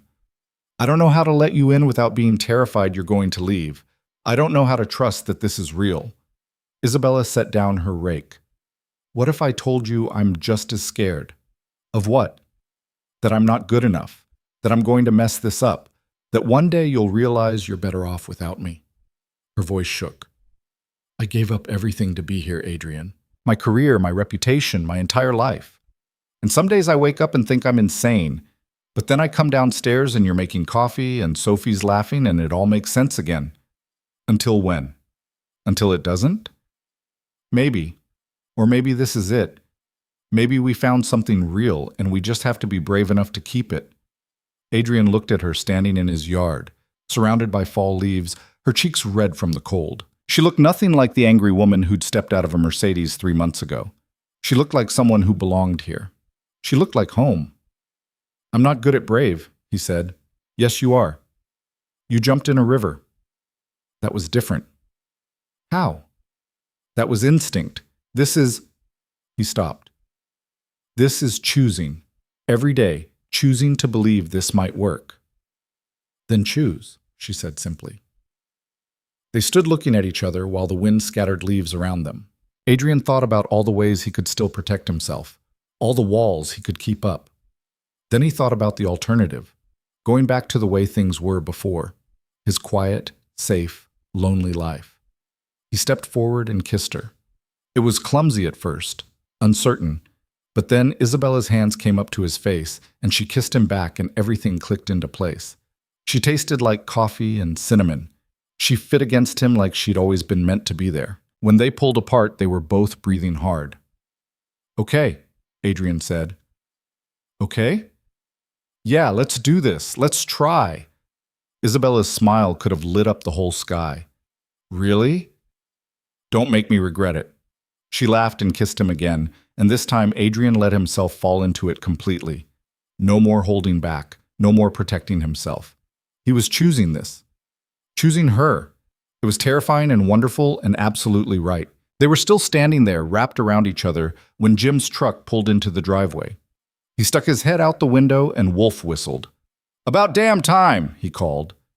Isabella buried her face in Adrian's chest, laughing. Adrian flipped Jim off without heat. "Get out of here, old man." "Can't. Came to borrow your chainsaw. Tree down on my property." Adrian sighed and pulled away from Isabella, but he kept hold of her hand. "In the barn. Help yourself." "But—" Jim climbed out of the truck grinning. "You two make it official yet?" "We're working on it," Isabella said. "Good. Town's got money on when you'd finally pull your head out of your ass, Adrian. I said before Christmas, don't make me lose $20. "There's a pool?" "Course there's a pool. You think we don't have anything better to do than bet on your love life?" Jim headed for the barn, still grinning. "Linda's going to be thrilled. She had Thanksgiving." When he was gone, Adrian looked at Isabella. "We're never going to have privacy in this town." "I don't care. They're betting on us." Let them. She squeezed his hand. I'm just glad we finally gave them something to bet on. That evening, they told Sophie together. She'd known something was different the moment she got home from school. Kids always knew. And she'd been vibrating with curiosity through dinner. Finally, sitting on the couch after the dishes were done, Adrian said, Isabella and I need to talk to you about something. Sophie's eyes went huge. Are you getting married? What? No, not... Adrian looked at Isabella helplessly. She took over. Your dad and I are dating, which means we like each other in a special way. Is that okay with you? Sophie looked between them. Does this mean Isabella gets to stay forever? We hope so, Adrian said carefully. But things don't always work out the way we plan. You understand that, right? But you're going to try. Yes. And Isabella wants to stay? Very much, Isabella said. Sophie grinned. Then it's okay with me. She launched herself at both of them, and they caught her in a tangle of arms and laughter. Adrian met Isabella's eyes over Sophie's head and saw his own feelings reflected back at him. Hope, fear, love, all of it, messy and complicated and real. Later, after Sophie was asleep, they sat on the porch despite the cold. Isabella wore Adrian's jacket over her sweater, wrapped up in it like a blanket. This is really happening, she said. Yeah. I'm really staying. Yeah. And you're really okay with it? Adrian pulled her closer. I'm terrified, but yeah, I'm okay with it. She leaned her head on his shoulder. Good. Because I'm not going anywhere. Promise? Promise. Adrian knew promises could break, knew things could change, knew that nothing was guaranteed. But sitting there with Isabella warm against his side and his daughter safe inside and the stars brilliant overhead, he let himself believe it anyway, let himself believe in second chances and new beginnings and the quiet courage it took to open your heart again. It wasn't perfect. It wouldn't always be easy. But it was theirs. And for now, that was enough. Winter came hard and fast. The first snow fell the week after Thanksgiving, turning the world white and quiet. Isabella stood at the kitchen window watching it accumulate, her coffee growing cold in her hands. You okay? Adrian asked, coming up behind her. I've never seen this much snow. Chicago gets snow. Not like this. Not where it just stays. She gestured at the untouched fields. In the city, it's dirty in an hour. This is different. Beautiful? Terrifying. She turned to face him. What if we get snowed in? What if something happens and we can't get out? Then we stay in. We have food, heat, each other. We'll be fine. But Isabella looked unconvinced. She'd been jumpy lately, checking her phone more often, going quiet at odd moments. Adrian had noticed, but hadn't pushed. He was learning that she needed space to work through things on her own. The call came 3 days later. Adrian was in the barn when he heard Isabella's raised voice from the house. Not angry, panicked. He dropped the tools and ran. She was in her room, phone pressed to her ear, pacing like a caged animal. No, I understand, but I stepped down. You have a CEO who can... She stopped. That's not fair. You can't just... Another pause. How long? Adrian leaned against the doorframe, waiting. Isabella saw him, and her face crumpled slightly before she got it under control. I'll call you back, she said, and hung up. Silence. The company, she said finally. The board wants me to come back to Chicago. The takeover attempt is getting serious, and the new CEO is in over his head. They're threatening to invoke a clause in my contract that requires me to consult on any major structural changes. Can they do that? Legally? Maybe. It's complicated. She sat on the bed, phone still clutched in her hand. They want me there by Monday. Today's Thursday. I know. Adrian felt something cold settle in his stomach. What did you tell them? That I'd call back. She looked up at him. I don't know what to do. Yes, you do.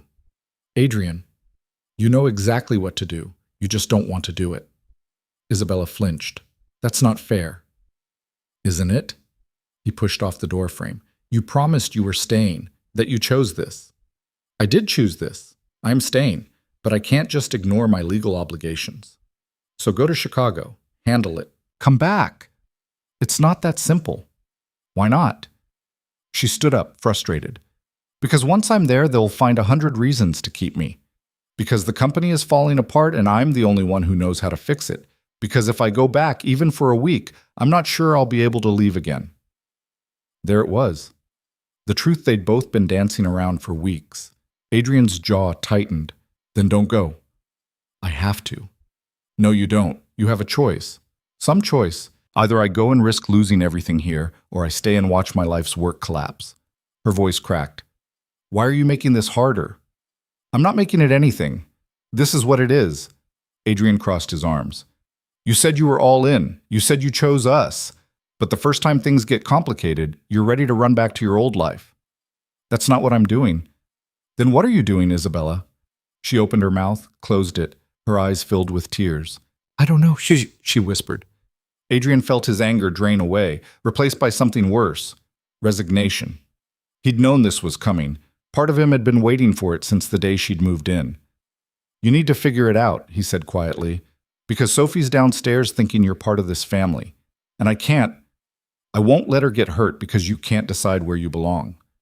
I belong here. Do you? Isabella stared at him. You're really asking me that after everything? I'm asking because I need to know, right now. Are you staying or are you leaving? She stopped. I don't know. Adrian nodded slowly.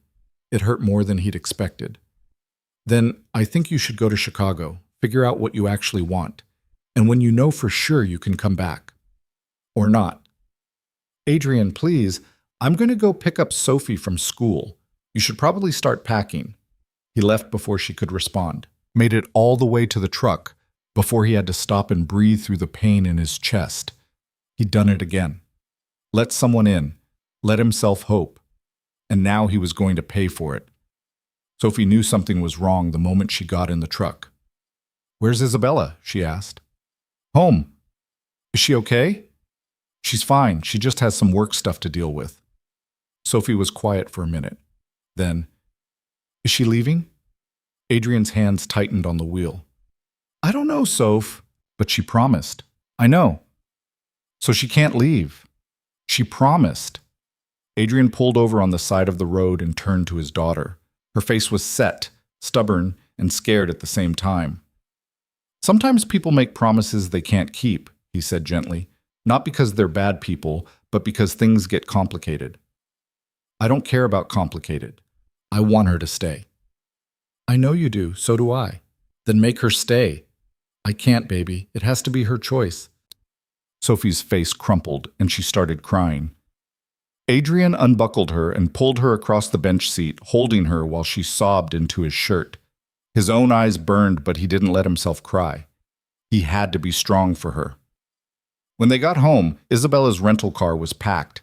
She was standing in the driveway with her suitcase, looking small and lost. Sophie took one look at her and ran into the house, slamming the door. Isabella flinched. I tried to explain, so don't. Adrian got out of the truck slowly. Just don't. I'm coming back, Adrian. This isn't goodbye. You don't know that. Yes, I do. Then prove it. Stay. Isabella's face twisted with frustration. I can't. Don't you understand? If I don't go, I lose everything I built, everything I worked for. And if you do go, you lose everything you found. Adrian gestured at the house. So make your choice, Isabella, but stop pretending you can have both. She was crying now, tears streaming down her face. I love you. The words hit him like a punch. She'd never said them before. Neither had he. I love you, and I love Sophie, and I love this life, she continued, but I'm drowning in guilt about abandoning my responsibilities, about letting people down. I need to go fix this so I can come back with a clear conscience. And what if you can't fix it? What if it takes months, years? It won't. You don't know that. Adrian's voice rose. You don't know anything except that you're leaving. Again, just like I knew you would. That's not fair. No, he agreed. It's not. But it's true. They stood facing each other across the driveway. The snow had started falling again, light flakes that caught in Isabella's hair. I'm sorry, she said finally. I'm so sorry. Yeah, me too. She got in the car. Adrian watched her drive away just like he'd watched her drive away before. Except this time felt different. This time felt final. He went inside to find Sophie curled up on her bed, still crying. She left, Sophie said accusingly. I know. You let her. I couldn't make her stay, Soph. You didn't even try. Adrian sat on the edge of the bed. Sometimes trying isn't enough. Sometimes people have to want to stay on their own. She wanted to stay. I know she did. Maybe, but she wanted other things more. Sophie sat up, her face red and blotchy. I hate her. No, you don't. Yes, I do. She promised she wouldn't leave, and she left anyway, just like... She stopped. Just like your mom, Adrian finished quietly. Sophie nodded miserably. Adrian pulled her close, and they sat there while the snow fell outside and the house felt too big and too empty. The next week was hard. Sophie withdrew, barely eating, not sleeping well. She stopped talking about Isabella, stopped looking at the photos on the refrigerator. It was like she'd erased her completely. Adrian tried to fill the silence with normalcy. They went to the creek even though it was too cold. They made cookies that came out terrible. They watched movies and did homework and went through all the routines that had worked before Isabella, but everything felt hollow. Adrian caught himself looking at the driveway constantly, waiting for a car that didn't come. Isabella texted twice, once to say she'd arrived safely, once to ask how they were. He kept his responses short. Fine. We're fine. He wasn't fine. He was angry and hurt and terrified that he'd been right all along, that hoping had been a mistake, that letting her in had just set them up for more pain. On the 10th day, Jim came by with a casserole from Linda. Heard what happened, he said, setting it on the counter. News travels fast. It's Holtzville. News travels instantaneously. Jim leaned against the sink. You doing okay? Fine. That's bullshit, and we both know it. Adrian didn't argue. Jim pulled out a chair and sat down heavily. You want my advice? He asked. Not particularly. Too bad. Here it is anyway. Stop being a stubborn ass and call her. She's the one who left. And you're the one who told her to go. I told her to figure out what she wanted. No, Jim said. You told her she had to choose between you and everything else. That's not fair, Adrian. People are allowed to have complicated lives. Not if it means hurting my daughter. Sophie's tough. She'll survive. Question is, will you? Adrian looked at his friend. What if she doesn't come back? What if she does, and you've already given up? After Jim left, Adrian stood in the kitchen for a long time, staring at his phone. He pulled up Isabella's number, put the phone down, picked it up again. Finally, he called. She answered on the second ring. Adrian? Hey. Is everything okay? Is Sophie? She's fine. We're both fine. He paused. How are you? Silence. Then, I'm miserable. Yeah, me too. He heard her breath catch. I'm sorry. I know I keep saying that, but I don't know what else to say. I'm sorry I left. I'm sorry I hurt you. I'm sorry I can't seem to figure out how to do this right. Are you coming back? I want to. I'm trying to, but it's complicated. Everything with you is complicated, Isabella. I know. I'm sorry. Adrian closed his eyes. Stop apologizing and just tell me the truth. What's happening there? She told him. The company was in bad shape. The hostile takeover was further along than anyone had realized. The new CEO had made decisions that were costing them millions. The board wanted her to take over again, just temporarily, just until things stabilized. How long? Adrian asked. They're saying 3 months, maybe 6. 6 months. I know it sounds bad. It sounds like you're not coming back. That's not true. I am. I swear I am. I just need time to fix this. Adrian thought about Sophie's face when Isabella had driven away. Thought about his own empty bed, the too quiet house, the way everything felt wrong without her. What if I said I can't wait 6 months? He asked quietly. Isabella's voice broke. Then I guess I'd have to choose. Again. And what would you choose? You. I'd choose you every time. She was crying now. But Adrian, if I just walk away from this, people lose their jobs, the company collapses. Everything I built falls apart. Can you understand that? Can you understand why that's so hard? He could. That was the worst part. He could understand perfectly. What if we compromise? He said. What do you mean? You stay in Chicago for a month, 1 month. You stabilize things as much as you can, put systems in place, whatever you need to do, but then you come back and we figure out the rest together. Together? Yeah. Maybe you can consult remotely. Maybe you fly back once a month for board meetings. I don't know, but we figure it out together instead of you trying to fix everything alone. Isabella was quiet for so long Adrian thought she'd hung up. Then, you'd really do that? You'd really compromise? I'm tired of all or nothing, Isabella. I'm tired of being scared. So yeah, I'll compromise. If you will. Yes. No hesitation. Yes, I will. They talked for another hour, working out details. Isabella would stay in Chicago for 4 weeks. She'd video call with Sophie every night. She'd come back for Christmas regardless of what was happening with the company. And when she came back, they'd figure out a real plan for balancing her responsibilities with their life. It wasn't perfect, but it was something. When Adrian hung up, he felt lighter than he had in days. He went to find Sophie and found her in her room, reading her bird book. That was Isabella, he said. Sophie didn't look up. I don't care. She's coming back at Christmas. She said that before and she left anyway. I know, but this time it's different. How? Adrian sat down beside her. Because this time we're all working together. She's not trying to choose between us and her work. We're figuring out how to make both things work. Sophie finally looked at him. What if it doesn't work? Then at least we tried. Really tried. Together. Something shifted in Sophie's face. Not quite hope, but not quite despair either. Something in between.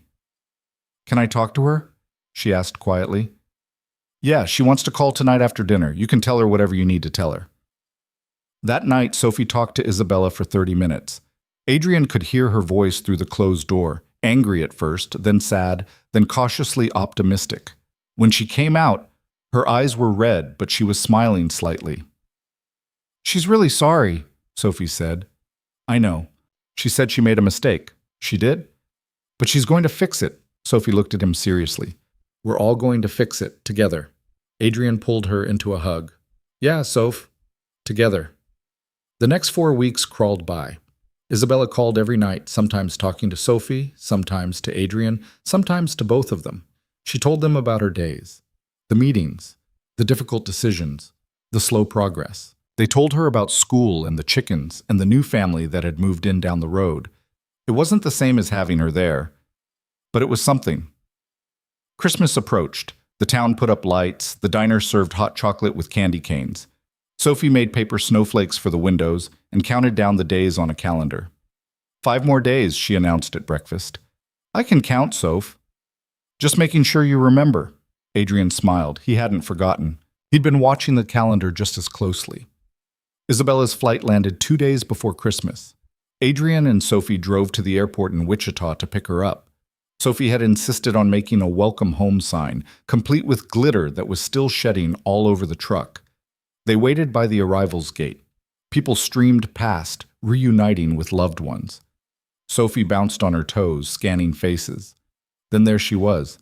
Isabella looked thinner, tired. There were dark circles under her eyes, and her hair was pulled back in a messy ponytail. But when she saw them, her whole face lit up. Sophie ran to her, and Isabella caught her, holding on tight. Over Sophie's head, her eyes met Adrian's. He walked over slowly. When he reached them, Isabella looked up at him with tears streaming down her face. I'm home, she said. Yeah, Adrian said. You are.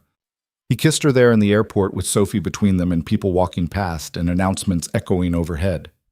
It wasn't romantic or perfect. It was real. They drove back to Holtzville in the dark, Sophie talking nonstop about everything Isabella had missed. Isabella held Adrian's hand across the seat and looked out at the familiar fields like she'd been gone for years instead of weeks. When they pulled into the driveway, she let out a long breath. I forgot how quiet it is here, she said.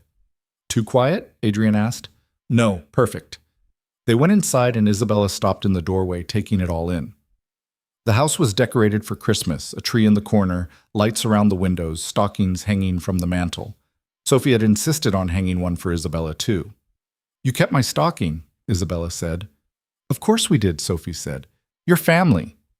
Isabella started crying again. Adrian put his arm around her and she leaned into him, finally letting herself fall apart. Later, after Sophie was asleep, they sat on the couch by the Christmas tree lights. Isabella had changed into comfortable clothes and washed her face and looked more like herself. "Tell me the truth," Adrian said. "How bad was it?" "Bad, really bad." She leaned her head on his shoulder. "But I got things stabilized. Promoted someone internally who actually knows what they're doing. Set up systems so I can consult remotely. And I made it very clear that I'm not coming back full-time. Ever." "How'd they take that?" "Some of them were angry. Some understood. I don't really care either way." She looked up at him. "I'm done living for other people's expectations. This is my life, and I get to decide how to live it." "And how do you want to live it?" "Here, with you and Sophie, maybe flying to Chicago once a month for meetings, maybe doing some remote consulting, but based here. Always based here." Adrian kissed the top of her head. "What about when things get hard? When you start missing the excitement, the challenges? Then I'll tell you, and we'll figure it out, together." She sat up to look at him properly. "Adrian, I know I messed up. I know I hurt you and Sophie, and I know one good decision doesn't erase that. But I'm asking you to trust me. To give me a chance to prove that I've really chosen this." "I already trust you." She blinked. "You do? You came back. You could have stayed in Chicago, taken the easy way out, but you came back." He took her hands. "So yeah, I trust you." Isabella kissed him, and it felt like coming home. Christmas was everything Adrian had hoped for. They made breakfast together, opened presents, spent the day in pajamas doing nothing in particular. Sophie got a new bike. She was too excited to ride in the snow. Isabella got a scarf from Sophie and a framed photo from Adrian, the three of them at the creek this summer, laughing at something he couldn't even remember anymore. "I love it," she said, tracing the frame with her finger. "Margaret took it. I didn't even know she had it until she gave it to me last week. It's perfect." That evening, they drove around looking at Christmas lights. Sophie fell asleep in the back seat, exhausted from the day. Adrian pulled over at a spot overlooking the valley, where you could see the whole town spread out below. "There's something I need to tell you," Isabella said. Adrian's stomach dropped. "Okay. I bought a house." He stared at her. "What?" "A house. Here in Holtzville. It's small, needs work, but it's mine. I close on it next month." She was talking fast again, nervous. "I know I'm staying with you now, but I thought I wanted my own space. A place that's mine. Does that make sense?" "You bought a house. Are you mad?"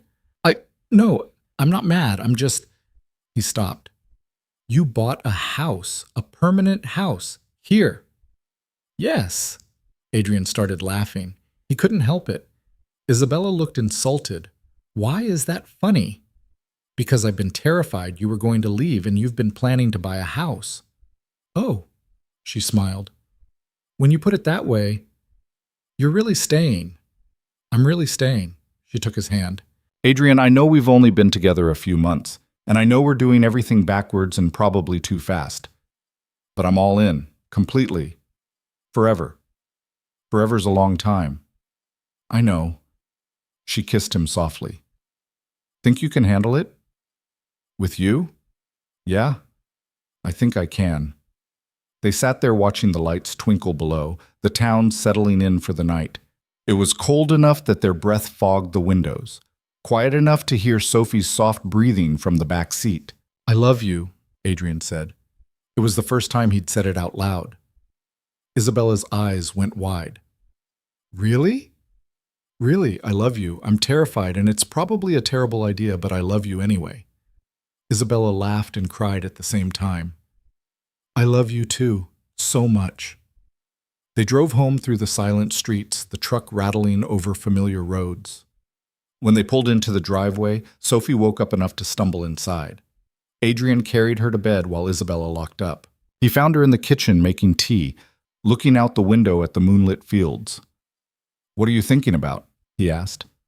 "How different my life is now. How a year ago I was in Chicago working 80-hour weeks, thinking that was success." She turned to face him, And now I'm here, making tea in a kitchen that's barely bigger than my old closet, and I've never been happier. Not having second thoughts? Not even for a second. Adrian pulled her close, and they stood like that in the quiet kitchen, just breathing together. The months that followed weren't perfect. Isabella struggled with the slower pace sometimes. There were days she missed the rush of the city, the feeling of building something big. She flew to Chicago once a month for board meetings and came back exhausted and irritable. But she always came back. She moved into her new house in February, a small craftsman-style place 3 miles down the road that needed new plumbing and had drafty windows. She threw herself into renovations with the same intensity she'd once brought to boardrooms. Adrian and Sophie helped when they could. They painted walls and pulled up old carpet and argued about tile choices. It was messy and frustrating and wonderful. By spring, the house was livable. Isabella split her time between there and Adrian's place, slowly merging their lives in a way that felt natural. Sophie's 7th birthday came in April. They threw a party at the creek with half the town showing up. Isabella made a cake that leaned slightly to one side but tasted good. Sophie blew out the candles and wished for a puppy. "Absolutely not," Adrian said. "But Dad, we have chickens. That's enough animals." Isabella and Sophie exchanged looks. Adrian knew that look. He was doomed. Sure enough, 2 weeks later, a scruffy mutt named Bear joined the household. Sophie was in heaven. Adrian pretended to be annoyed. Isabella just smiled. One evening in late May, they were at the creek, their spot now, worn smooth by constant visits. Sophie and Bear were playing in the shallows. Adrian and Isabella sat on the bank, shoes off, watching the sunset paint the sky in impossible colors. "Sophie asked me something yesterday," Isabella said. "What's that?" "She asked if I was going to be her mom." Adrian went still. "What did you tell her?" "I said I could never replace her real mom, but that I loved her like a mom would." Isabella paused. "Was that okay?" "Yeah, that was perfect." He took her hand. "What did she say?" "She said that was good enough for her." Isabella smiled. Then she asked if that meant I'd be here for her graduation. "From first grade?" "From everything. High school, college, all of it." Adrian looked at this woman who'd crashed into his life a year ago, who'd turned everything upside down and somehow made it better. Who'd chosen this life, this town, this family, over everything else. "Will you be?" he asked. "If you'll have me." "Isabella." "I'm serious." She turned to face him fully. "I know we haven't talked about long-term plans. I know we're taking it day by day. But I need you to know, I'm in this for the long haul. However long you'll let me stay." Adrian thought about all the ways this could still go wrong, about his fears and her complicated past, and the 1,000 little ways life could derail them. Then he thought about Sophie's face when Isabella walked through the door, about Sunday morning breakfasts and late-night talks, and the way his house felt like a home again. "I'm going to ask you something," he said, "and you can say no. You can tell me it's too soon or too fast or too much, but I need to ask." Isabella's breath caught. "Okay, marry me." The words hung in the air between them. Isabella's eyes went wide. "What?" "Marry me. Not today, not next week, but someday. When you're ready, when we're both ready." He squeezed her hand. "I don't have a ring. I didn't plan this. But sitting here with you, watching our daughter play in the water—" "Our daughter," Isabella whispered. "Yeah, our daughter. I realized I don't want to do this halfway anymore. I don't want to keep one foot out the door just in case. I want all of it. The mess, the complications, the whole thing. With you." Tears streamed down Isabella's face. "Yes. Yes? Yes, I'll marry you, someday, when we're ready." She laughed through the tears. "I don't need a ring. I don't need a big wedding. I just need you." Adrian kissed her as the sun sank below the horizon, and Sophie cheered from the creek, and Bear barked at absolutely nothing. It was chaotic and imperfect and exactly right. That night, they told Sophie together. "You're getting married?" she shrieked. "Eventually," Adrian said, "when Isabella and I figure out all the details." Sophie threw her arms around both of them. "This is the best day ever. Can I be a bridesmaid? Can Bear be the ring bearer? Can we have cake?" "Yes to all of it," Isabella promised, "but not for a while. We're taking our time." "How long?" We don't know yet. Sophie thought about it. That's okay, as long as you're staying. I'm staying, Isabella said. Forever. Promise? Promise. They had the wedding in October, a year and a half after the bridge. It was small, just close friends and family in the backyard of Isabella's house. Sophie was the maid of honor. Bear did not, in fact, carry the rings because he couldn't be trusted not to eat them. Linda made the cake. Margaret read a poem. Jim walked Isabella down the aisle because her father had passed years ago and she'd asked him specially. Adrian stood under an arch of fall leaves and watched his future wife walk toward him, and he thought about that day on the road when they'd almost collided. How angry he'd been. How sure that she was trouble. He'd been right about the trouble part, just wrong about everything else. Isabella reached him and took his hands. Her dress was simple, her hair down around her shoulders. She looked nervous and happy and absolutely beautiful. "Hi," she whispered. "Hi yourself." They said their vows in front of everyone who mattered, promised to love each other through the mess and the complications, promised to choose each other every day, promised to build something real and lasting. When they kissed, Sophie cheered loudest of all. The reception was loud and chaotic. People ate too much, drank too much, danced badly to music from someone's phone. It was nothing like the elegant affairs Isabella used to attend in Chicago. It was perfect. Late in the evening, Adrian found her sitting on the porch steps, watching the stars come out. "You okay?" he asked, sitting beside her. "More than okay?" She leaned against him. "I was just thinking about how different my life is now. How if someone had told me 2 years ago that I'd be married to a farmer in Kansas, I would have laughed. I'm not a farmer. You have chickens. 8 chickens don't make me a farmer." She smiled. "You know what I mean? This whole life, it's nothing like what I planned. Nothing like what I thought I wanted."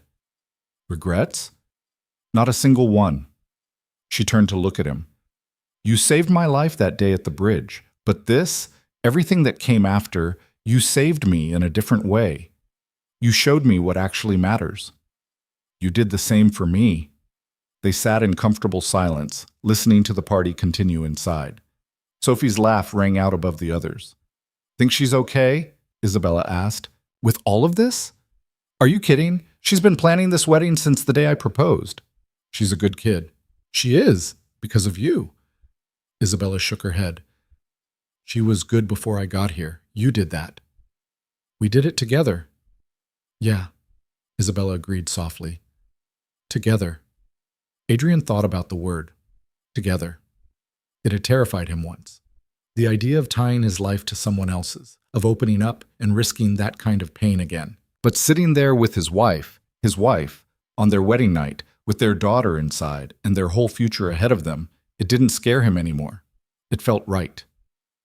2 years later, on a warm summer evening, Adrian came home from town to find Isabella and Sophie in the backyard.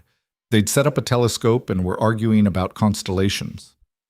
"That's definitely Orion," Sophie insisted. She was 9 now, all long limbs and opinions. "Orion's a winter constellation," Isabella said. "That's Hercules." "How do you know?" "Because I looked it up on my phone." "That's cheating." Adrian smiled and walked over to join them. "What are we arguing about?" "Stars," they said in unison. "Obviously." He looked through the telescope. "That's Hercules." Sophie groaned. "You're both wrong." "Then what is it?" "I don't know, but it's not Hercules." They spent the next hour arguing astronomy and making up their own constellations. Bear chased fireflies. The chickens settled in for the night. The world turned slowly toward darkness. Later, after Sophie finally went to bed, Adrian and Isabella sat on the porch swing. Isabella had her feet tucked under her, leaning against his shoulder. "I got an offer today," she said. Adrian tensed slightly. "What kind of offer?" "Teaching.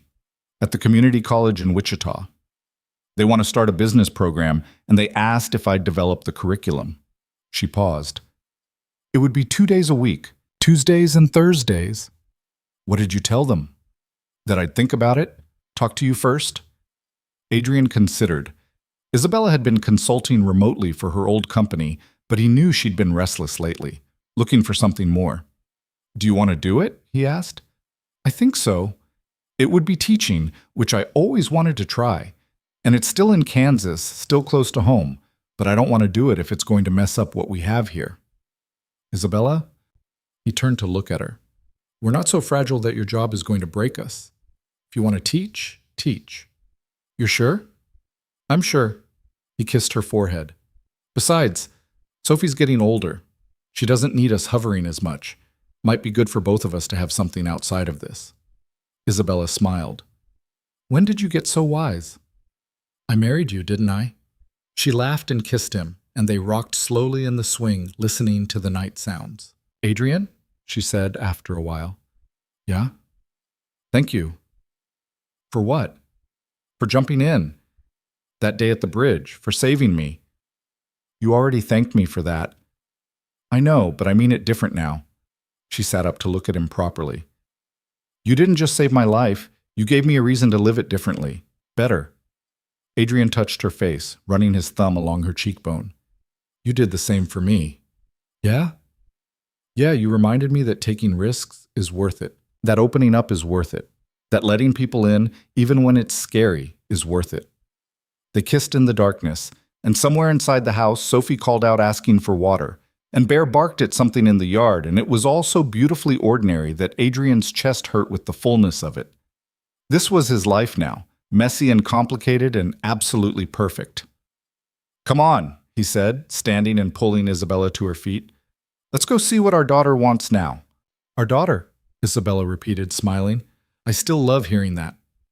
Good, because you're stuck with us. Best decision I ever made.